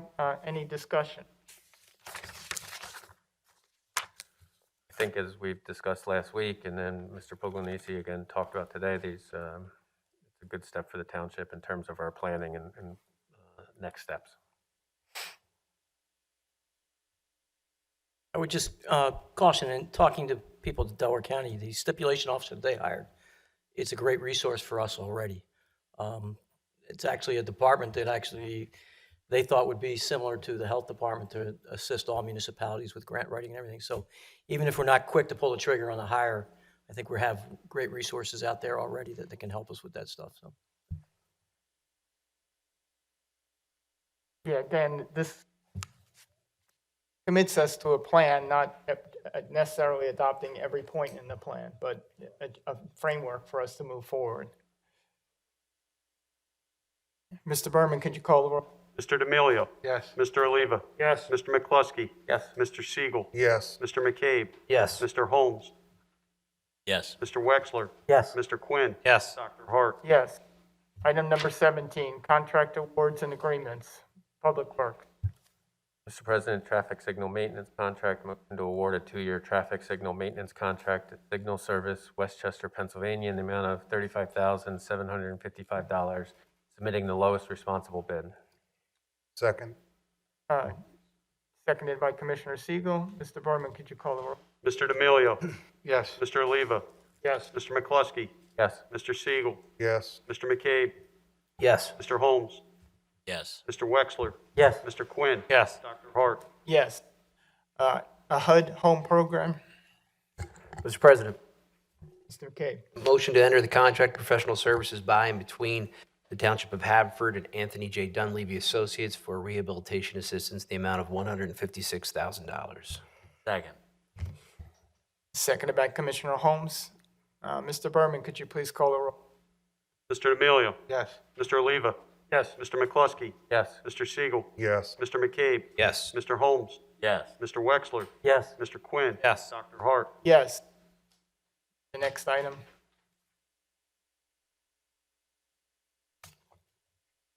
President. Mr. Holmes. President, I move we enter into an agreement by and between the Township of Haverford and Surrey Services for Seniors to extend public services relating to COVID-19 to Haverford Township residents in the operation of the Senior Center on 401 Brookline Boulevard. Excuse me, Mr. Holmes, I think we skipped. Did I miss one? Oh, Yeah. my apologies. I'm sorry. I move we enter into a contract for professional services by and between the Township of Haverford and Anthony J. Dunleavy Associates to prepare all annual and evaluation reports under HUD regulations in the amount of $197,892. Second. Second by Commissioner Wexler.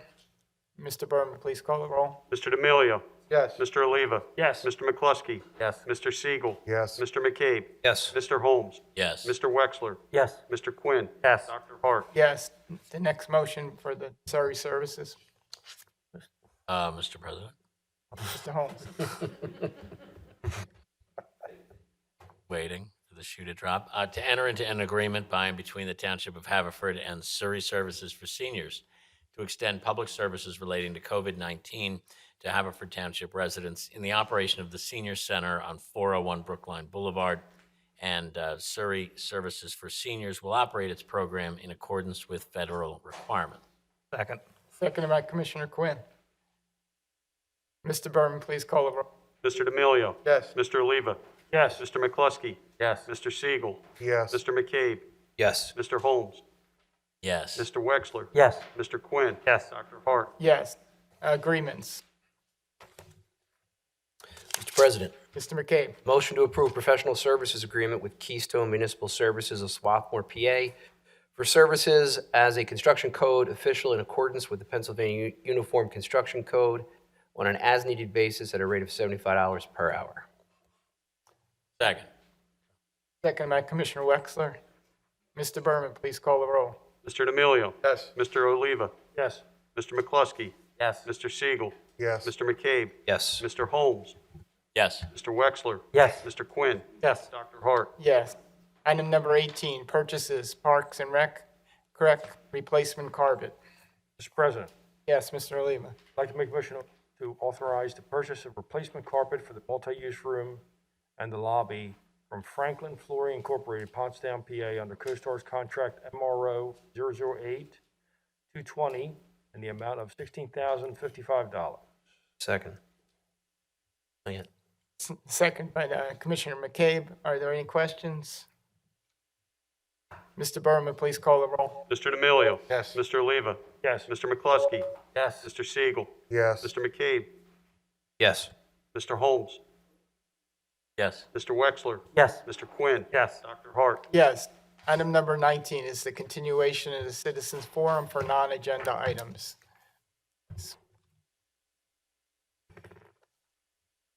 Good evening, Michelle Alvarez, 134 Hastings Avenue, Havertown. Thank you for passing the grant for the Delaware Greenways grant for us to begin looking at the broader picture of what our needs are in the Parks and Recreation Department for the next round of capital projects. Secondly, I'm here, as some commissioners have alluded to this very strange occurrence in the last week of the zoning board not approving the library for its expansion, and how something can be voted on by the commissioners that we voted into office and then be shot down by a zoning board that wasn't voted by us into office. And what do the residents have as a recourse to get this library back on track? Thank you. Yes, sir.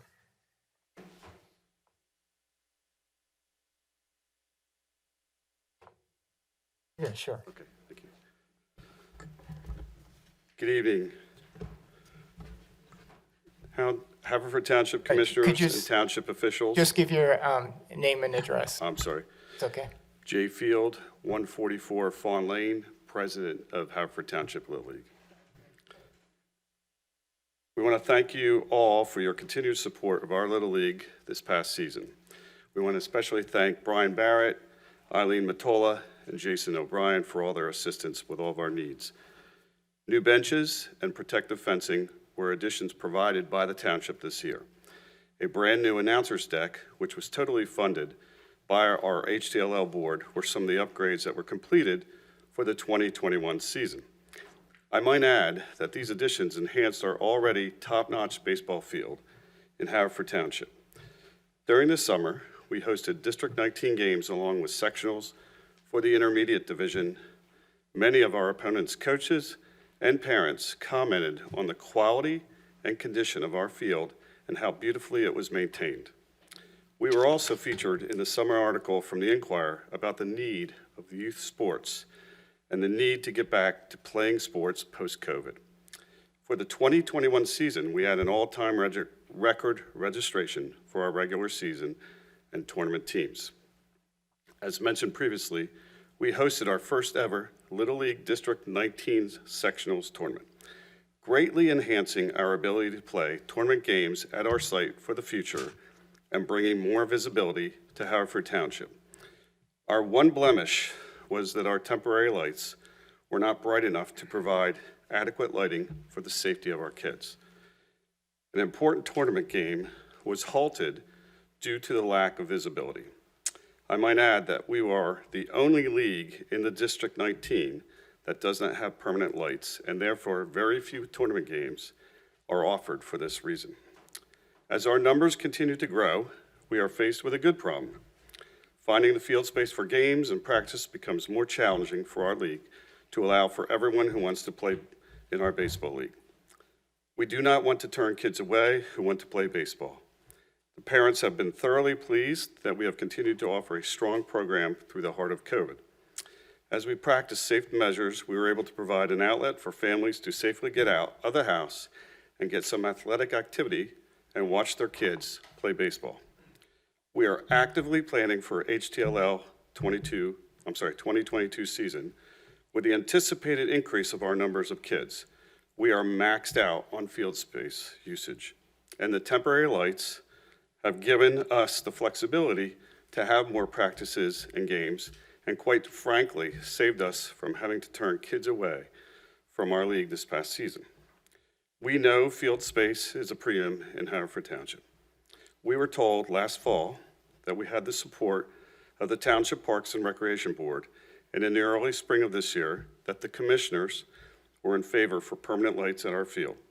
As we plan now for a spring and a prediction that we will grow even more for the 2022 season, we would like to know what we can expect getting the permanent lights. We understand that budgets have to be approved soon. Not knowing that answer and needing to act now is why we are here tonight. If the answer is no or unsure, we need to move forward. Therefore, we have taken the steps to secure lights on our own if the township is unable to do so at this time. We can't wait any longer due to our immediate needs. We have secured 2 bids for the lighting, and we have secured a contractor to install equipment. We have a deposit to put down for the lights. Our hope tonight is that the township will be willing to co-sign the loan from BMT or WSFS. My colleague, Sean Egan, who is the head of baseball operations at HTLL, will explain the loan in details at this time. Thank you in advance for your strong consideration in assisting us to making permanent lights a reality at the lower field at Carricong Park. Good evening, Sean Egan, 212 East Marthart, as I support President Field and serve on our board at Haverford Township Little League as the Director of Baseball Operations. As President Field has mentioned, we have made outreach to a local bank and the bank that we work through with HTLL to obtain a small business loan of $100,000 for permanent lighting on the lower field at Carricong. Our initial down payment will be in the ballpark of $25,000 to $30,000 with an interest rate of about 5%. So after the fact, we're probably looking at a total debt of $75,000 to $80,000 on the loan, owing over a 10-year period, owing about $7,800 to $8,000 per year. We can break that down monthly, I would say about $650 to $700 per month.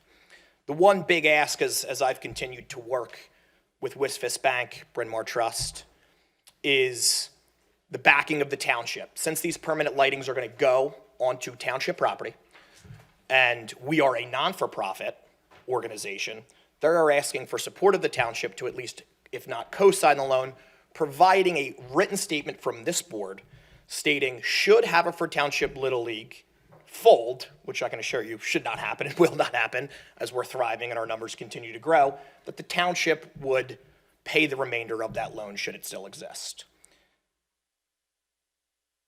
I could tell you, with or without that support, HTLL is prepared to move forward without the cosign or support of this board, because we do have individuals and parents that are going to step up and take on that financial risk. But I can tell you, as our board feels, we feel that that risk put on our own folks is unnecessary, as we feel that that support should come from this board.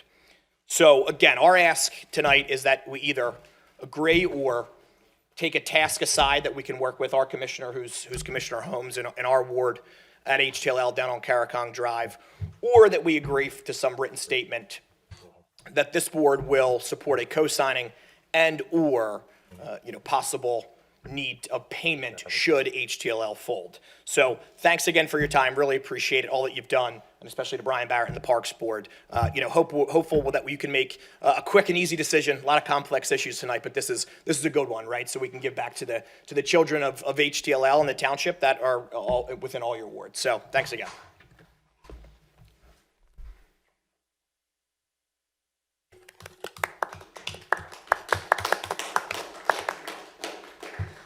Commissioner Holmes, do you have any comments? Well, I think this is something to be taken up first and foremost, between our rec department and our township manager. Be aware, co-signing a loan or making a guarantee does trigger Debt Act issues with regard to any kind of municipal obligation that we take on. Doesn't mean we can't do it, just means that it is a little more complicated than me just co-signing for my son's new used car. But that said, I know we have considered in the past the request from HTLL about lights. We've seen the good that lights did this year. We also see the drawbacks to, renting lights every year and the drawbacks simply between rented lights and permanent lights. So I defer first to our township manager and our Parks and Rec department to evaluate all the options available to it based upon what you've just presented, and then ask that as part of our budget consideration that our manager, after consulting with Parks and Rec, give us his recommendation as to how we should proceed, taking into account the down payment that's been discussed and the willingness and eagerness of HTLL to participate in the obligation. So I appreciate greatly your presentation as well as the outstanding program that you folks put on, and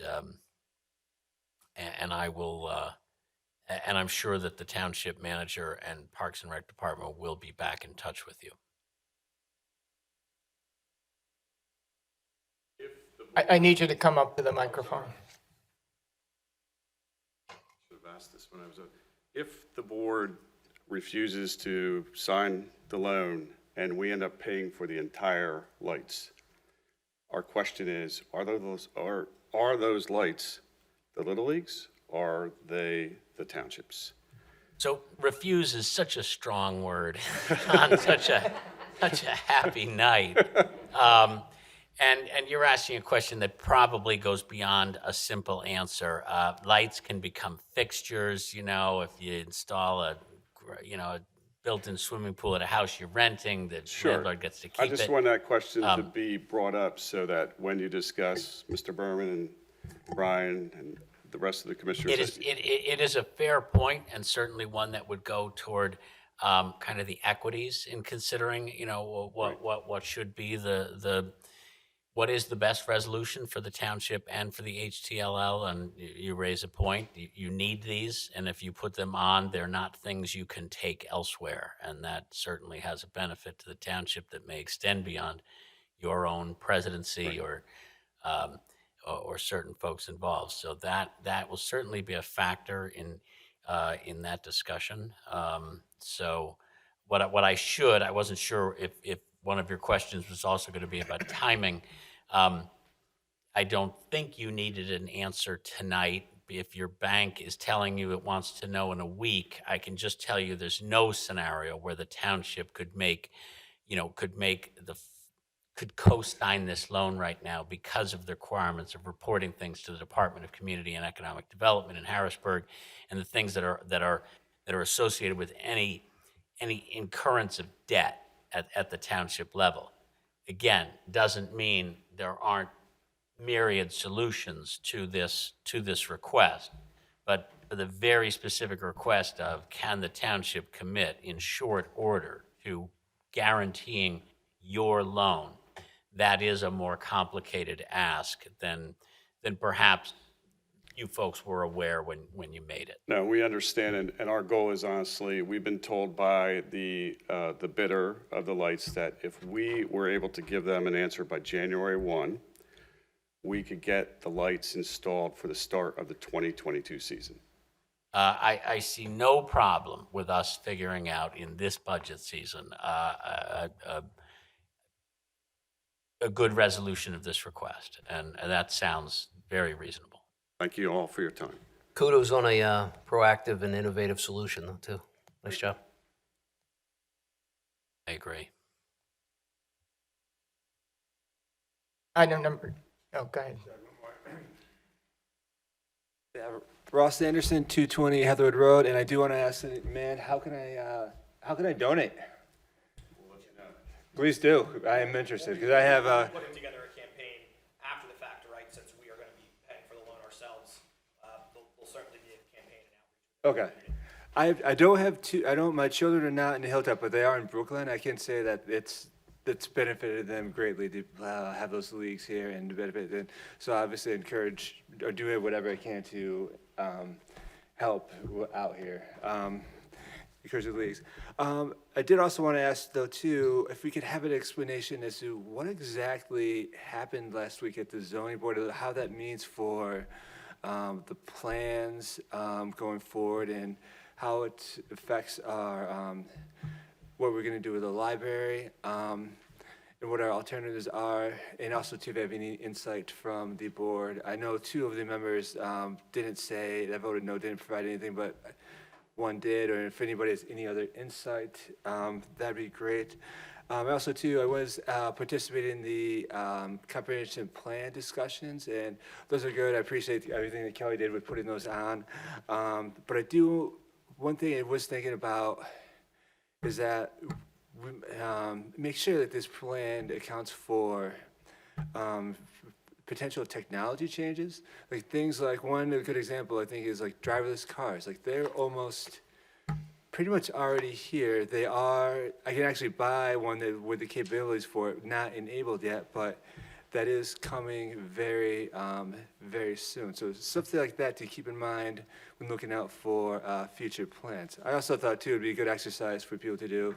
Like if you could do anything with the township, just anything, well, any law, any like rules, anything, any barriers, just have to make it a living space for like 50,000 people. Like what exactly do we do? I know number one is blow up Westchester Pike, but anyways, beyond that, I'm sure there's a lot of interesting things people could think of if they could just freely design it, and maybe sometimes that may help somebody think of an idea that could be in place in like the next few years. That's all. Thank you.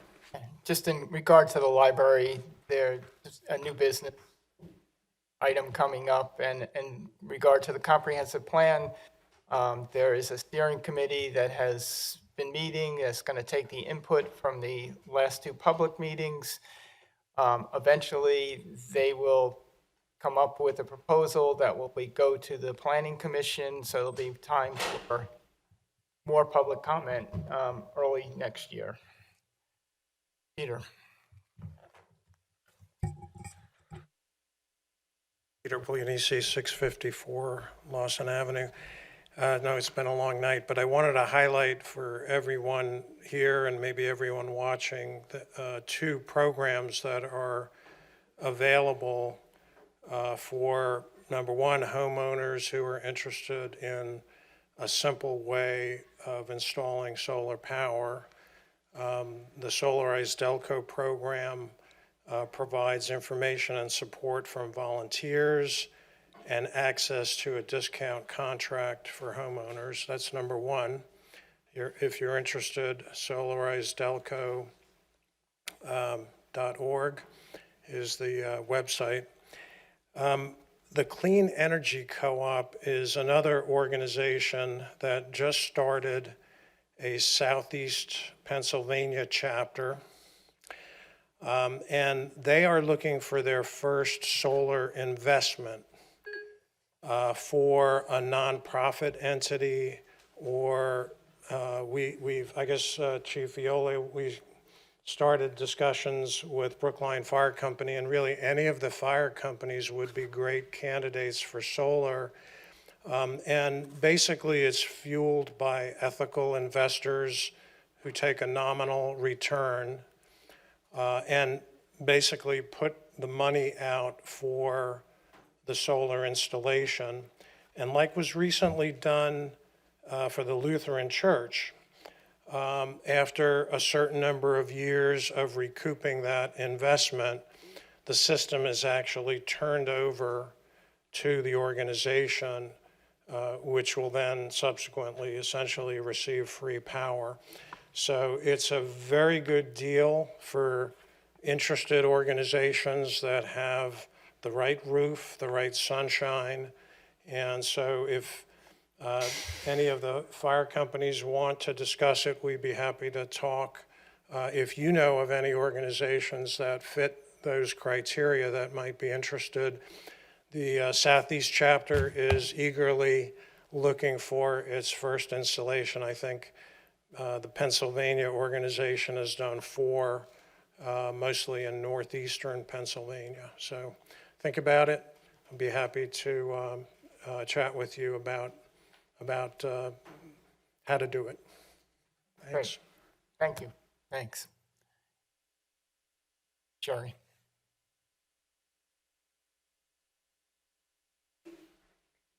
Good evening. My name's Sherry Forsty Grupp. I live at 107 Landaff Road, and I'm coming here tonight to talk about the library. And those of you who have known me for a while know that I talk about the library a lot because I'm very passionate about this space that everyone uses no matter what their age in the township. It's an important institution in our community. And if you look at statistics published by, for example, the American Library Association, they do studies that if you live near a library, the value of your house goes up $9,500. If you look at the revenue that libraries bring into the city of Philadelphia, it's published that the city of Philadelphia and the Philadelphia City School District, and I know I'm talking about Philadelphia, gets an additional $18.5 million by having an excellent library system. So I would say to you all, as we're all very disappointed by the results of the zoning board's decision, that we might have a really great opportunity to think creatively about what the library could look like and how we value it and how we value how it contributes to our community. If you look at the statistics, as you know, it's the busiest library in Delaware County, the busiest. It gets over 180,000 visitors a year. That means on average that every resident, on average, comes to the library 3.6 times a year. And during the year, they check out 7 items.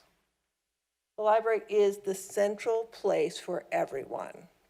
And I would ask you to please think in a creative fashion, using all the vision and all your commitment to our community, to think if there's another way forward. Because when Phil Goldsmith wrote, and he's president of our library board, wrote the letter announcing the zoning board decision on October 8th, he said, quote, "But it was our last best hope," end of quote. I don't believe that is true.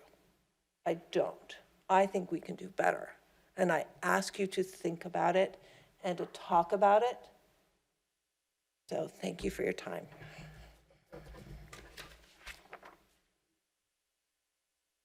Anyone else? Item number 20, new business. President, Kowalski. I'd like to make a motion to authorize our township solicitor to appeal on the township's behalf or intervene in an appeal by another party of the zoning board decision made last Thursday regarding the library. We have to add it to the agenda first. Get a motion to add Motion that motion to is to add it to the agenda. Second? Second by Commissioner Oliva. Mr. Berman, can you call the roll? Voice vote? Voice vote, yeah. All in favor, please say aye. Aye. Any opposed? Okay, And then Mr. President, I would make the motion to authorize our township solicitor to appeal or intervene on an appeal of the zoning board decision regarding the library made last Thursday. Second. second by Commissioner Oliva. Any discussion? Mr. Berman, can you please call the roll? Oh, I'm sorry. Question was about discussion Yes. about this. Yeah, I don't think we, there was just one or two questions, I guess, from the audience. And I mean, obviously the very first thing we do as a party who's interested in this is appeal. Ms. Alvery asked a question about the zoning board, not elected, we're elected, how do they do this? I have plenty of issues with their decision and obviously support. I'm fairly confident you're going to get a 9-0 vote here about appealing that decision. But the zoning board has a job to do. We do appoint them, but they then are an independent quasi-judicial body whose job it is to look at the cases before them, apply the law, and do them. They can be wrong. They can be right. But it isn't a function of they're not elected and we are, and we should rule, and they have to listen to the folks in the same way that the courts should exercise some independence from yearly elections. The zoning board exists in the nature that it exists in part to make decisions free from political pressure. So I say that as somebody very disappointed in their decision, but I'm not going to question their right to do what they do or question the intelligence of having them set up in the way that they are. And it would just be important to me that people in the township understand that they exist in the capacity that they exist for a reason, and that it does far more good than harm, even when they're wrong. That's all. Sorry to interrupt. Mr. Berman, could you call the roll? Mr. D'Amelio. Yes. Mr. Oliva. Yes. Mr. McCluskey. Yes. Mr. Siegel. Yes. Mr. McCabe. Yes. Mr. Holmes. Yes. Mr. Wexler. Yes. Mr. Quinn. Yes. Dr. Hart. Yes.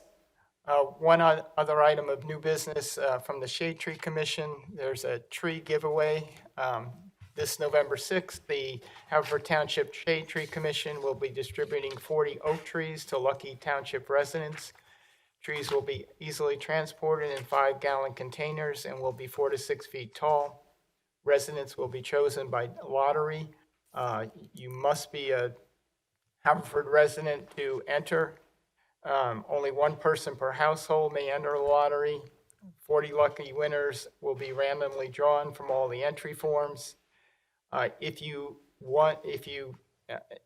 Please don't enter the lottery if you received a township giveaway tree previously in 2021.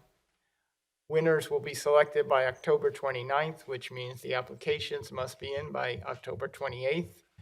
The winners of the lottery will be contacted by November 2nd by email, and then the tree can be picked up on November 6th.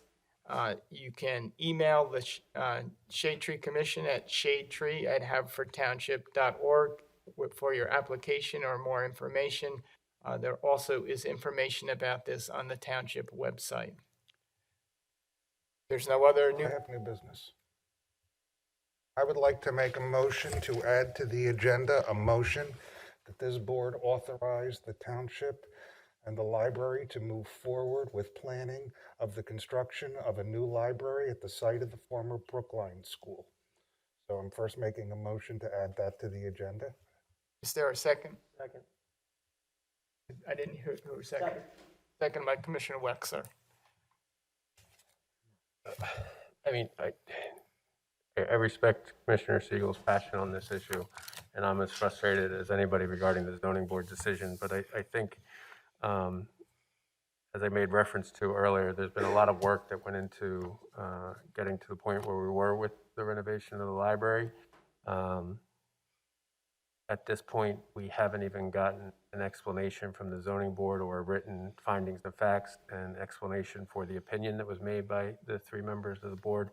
And I think we took the step tonight to appeal that decision. So we're obviously going to have a vote on this, but I would, no. Mr. President, Mr. Holmes? are we going to debate now whether or not it should be added to the agenda and considered, or debate just the value of the worth of the motion itself? I would suggest we have a voice vote right now as to whether or not we add it to the agenda. Right, I agree. It needs to be. And then and then we can all discuss the merits of Commissioner Siegel and Commissioner Wexler's motion, if that's okay. That's fine. All in favor, say aye. Aye. Oppose? No. No. May we have a Count then. roll call, please? Yeah, roll call? Mr. D'Amelio. No. Mr. Oliva. No. Mr. McCluskey. No. Mr. Siegel. Yes. Mr. McCabe. No. Mr. Holmes. Yes. Mr. Wexler. Yes, discuss. Mr. Quinn. No. Dr. Hart. No. 6 noes. 1, 2, 3. Not added to the 5, agenda. 6 noes. We can move on to other business.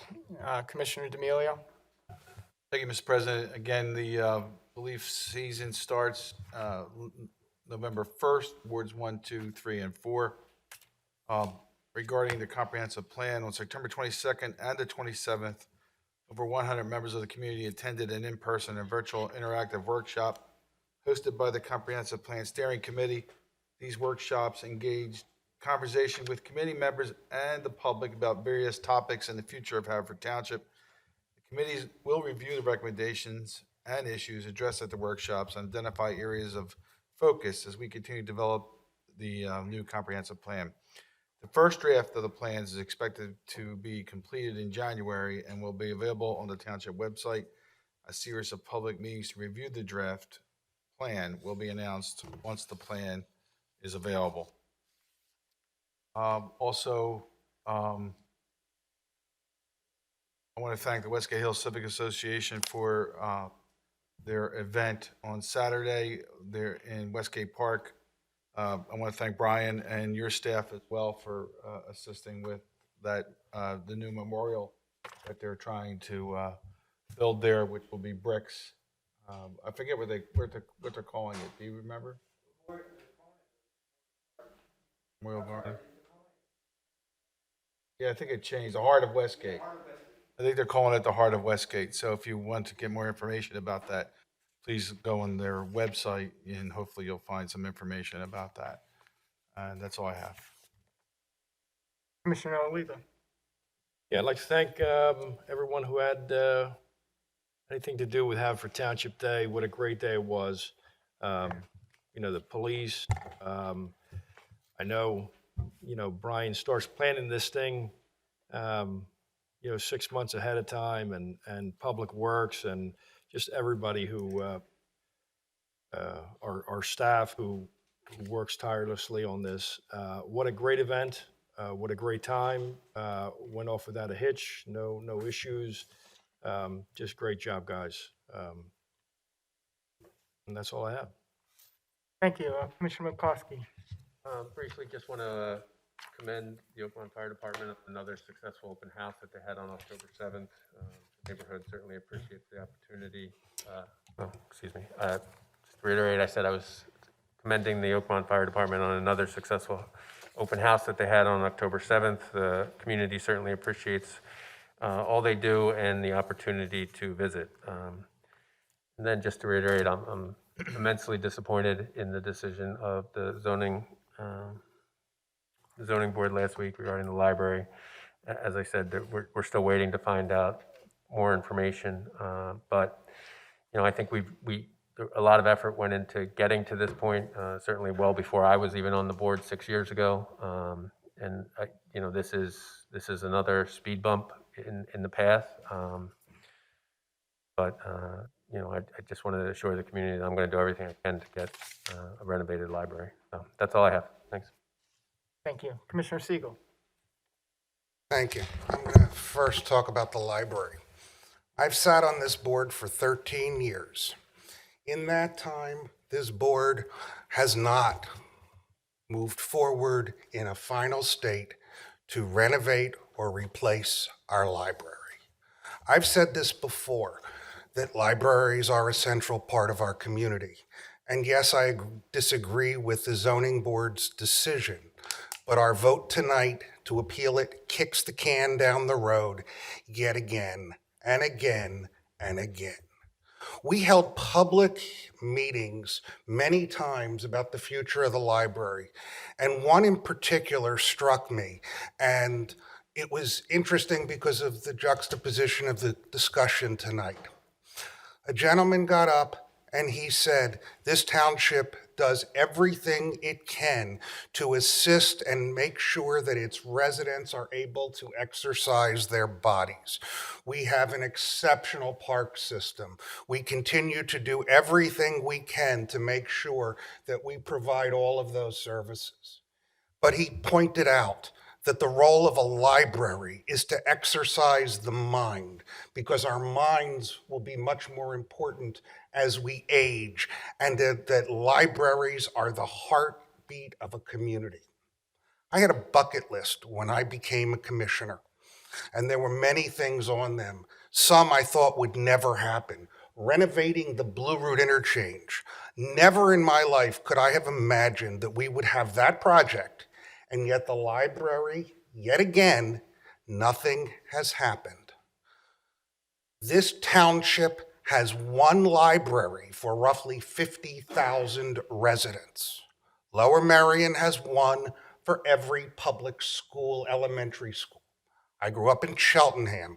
We had one library for every elementary school. The library does an extraordinary job of serving this community, but it does so with one, if not both hands tied behind its back.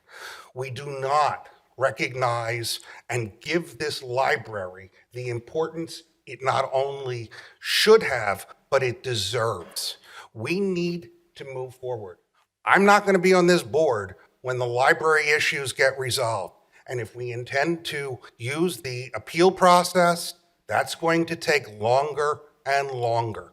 We have held public meetings. The library has presented us with plan after plan. 2 years ago, I had a commitment from the board president to place on the agenda in October the vote on the library. That was pushed back. Then we've gone through everything else that has happened with Brookline, trying to explore options. We are not reaching a conclusion, and it is unfair, not only to the library, but as Ms. Forster-Grupp said, it is unfair to every resident of this township. In the 4th Ward, I have said this again and again, a large majority of my residents do not go to the library. Why? Because they can't park. The 4th Ward is by far the most elderly ward, and they don't benefit from all of the facilities that we have that exercise the body. They need the ones that exercise their mind. And in fact, that was the reason the quadrangle was created. It was created by professors from Haverford and the Quakers in order to have a facility to exercise the mind as we age. It is time not to appeal. It is time for this board and this community to acknowledge the importance of the library and to build a new library. That's what we deserve, a facility that will be here, not 5 years or 10 years, but 50 years, long after I will be gone and all of us in this room will likely be gone, or most of us. The point is, a library is a statement, and we are making a statement again and again. For 13 years since I've sat on this board, there has been a statement: kick the library down the road. That's time to end. My other point, which sort of ties in, but I will keep it non-political, is the fact that on November 2nd, we are voting in this community and throughout the country. And it is an important election, not just because there will be a vote for 5 commissioners, but many people do not recognize the importance that we have because unlike the U.S. Supreme Court, we are voting for a justice of the Pennsylvania Supreme Court, a judge of the Superior Court, 2 judges of the Commonwealth Court. Those judges matter.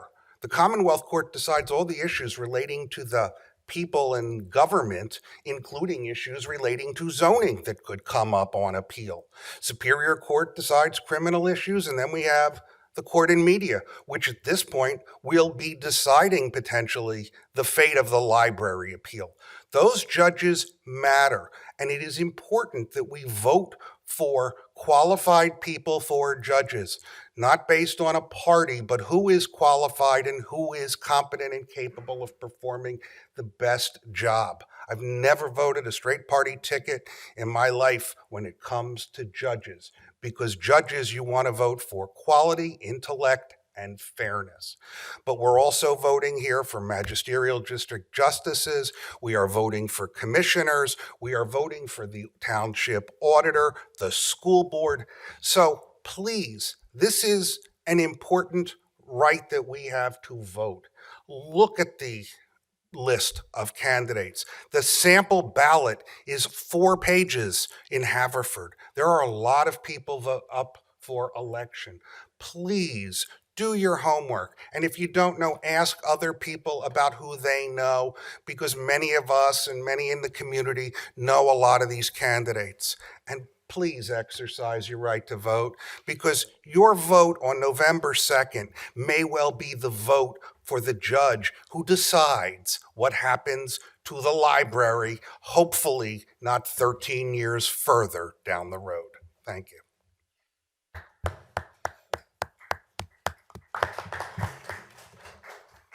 Commissioner McCabe.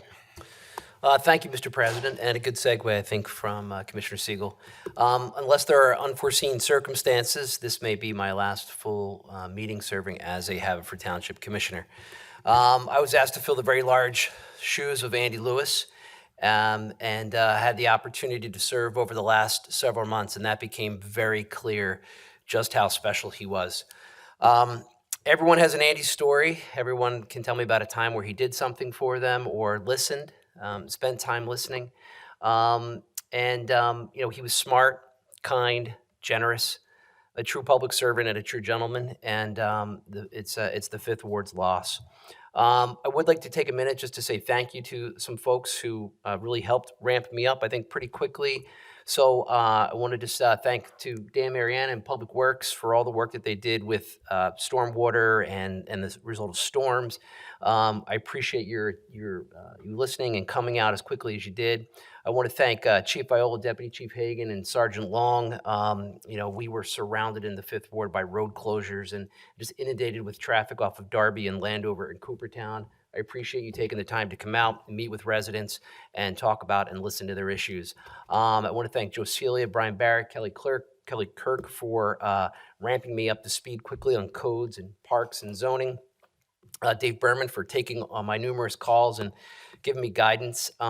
This is not an easy job, and it was a pleasure to sort of get a peek under the curtain to see just how hard all of you work, all the commissioners work, and how dedicated they are to their wards. So I just want to say thank you for this opportunity to serve. So thank you. Thank you.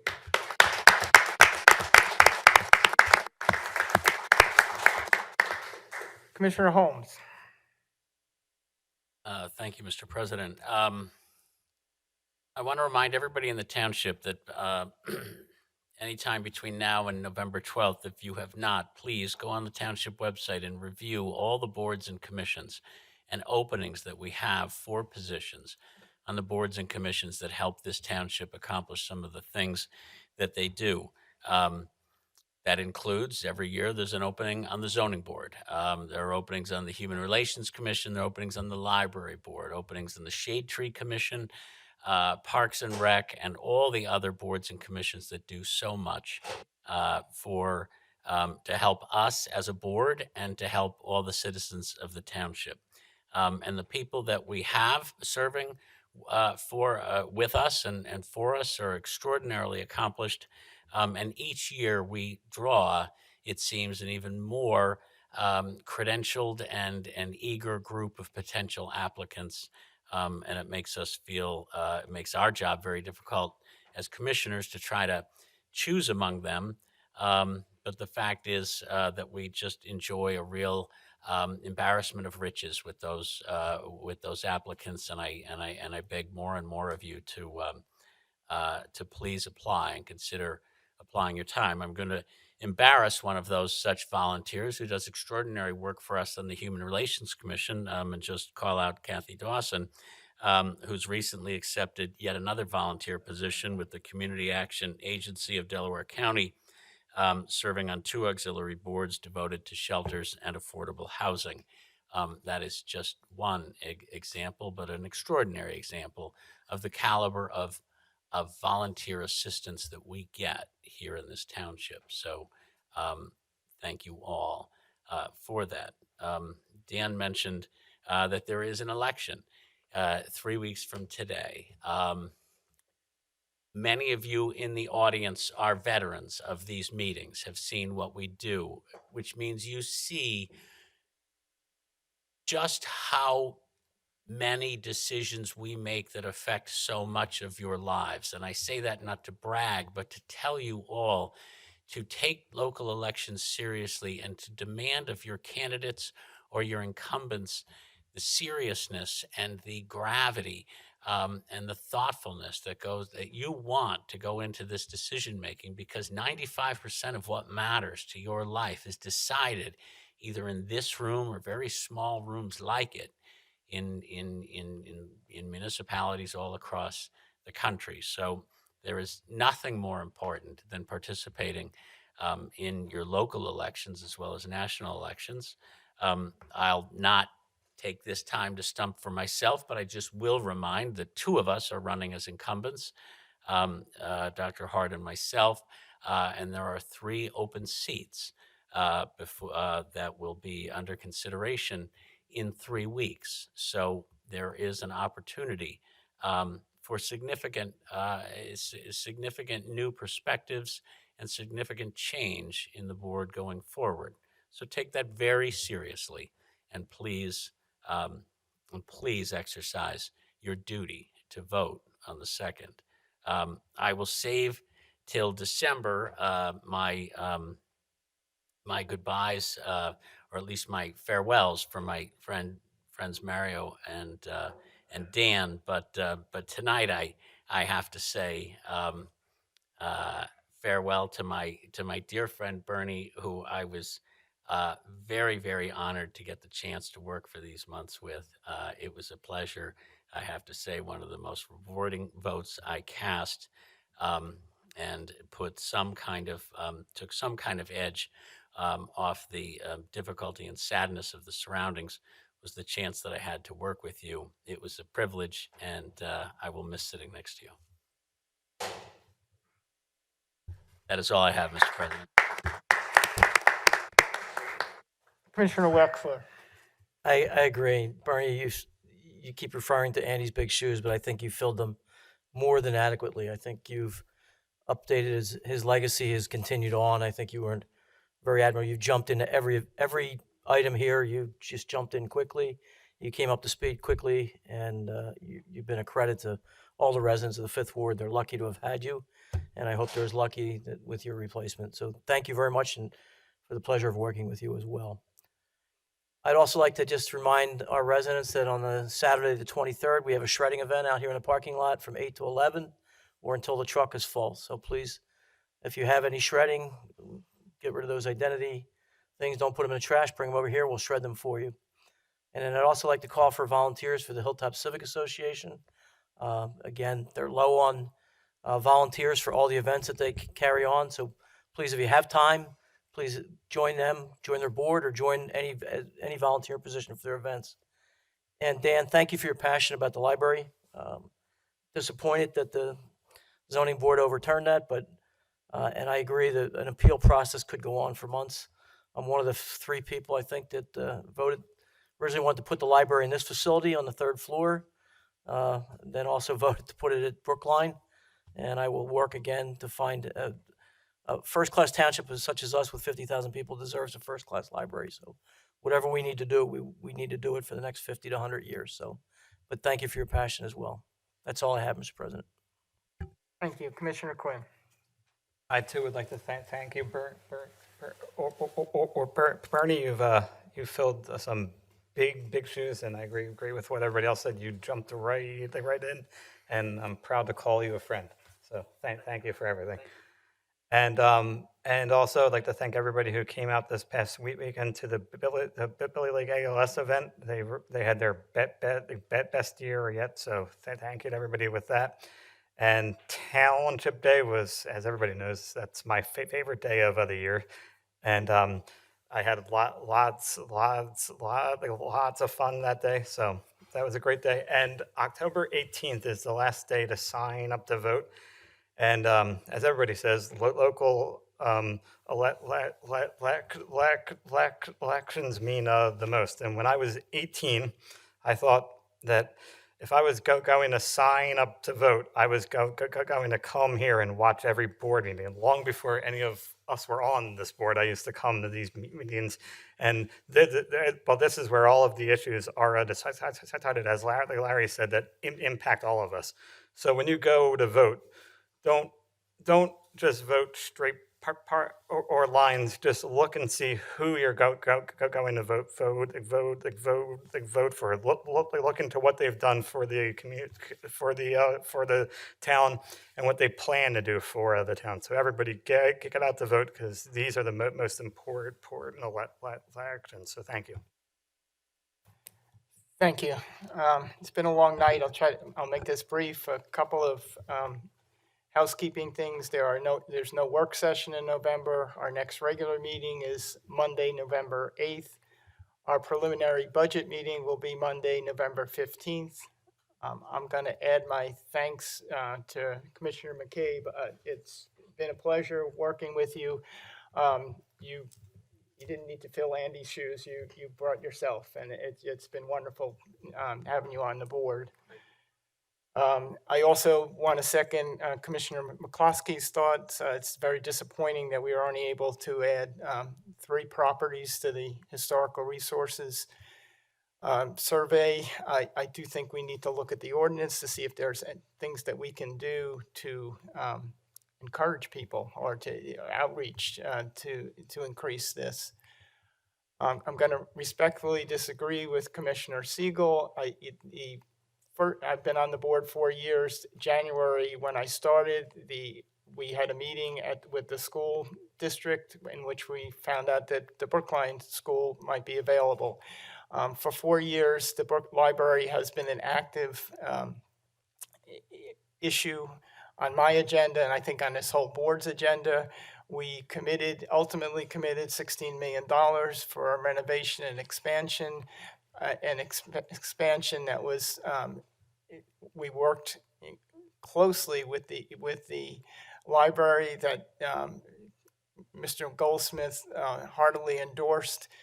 So I do think the next step is I'm very disappointed in the zoning hearing board's decision, and I think an appeal is our first next step. And that's all I have. I can have a motion to adjourn. So moved. So moved.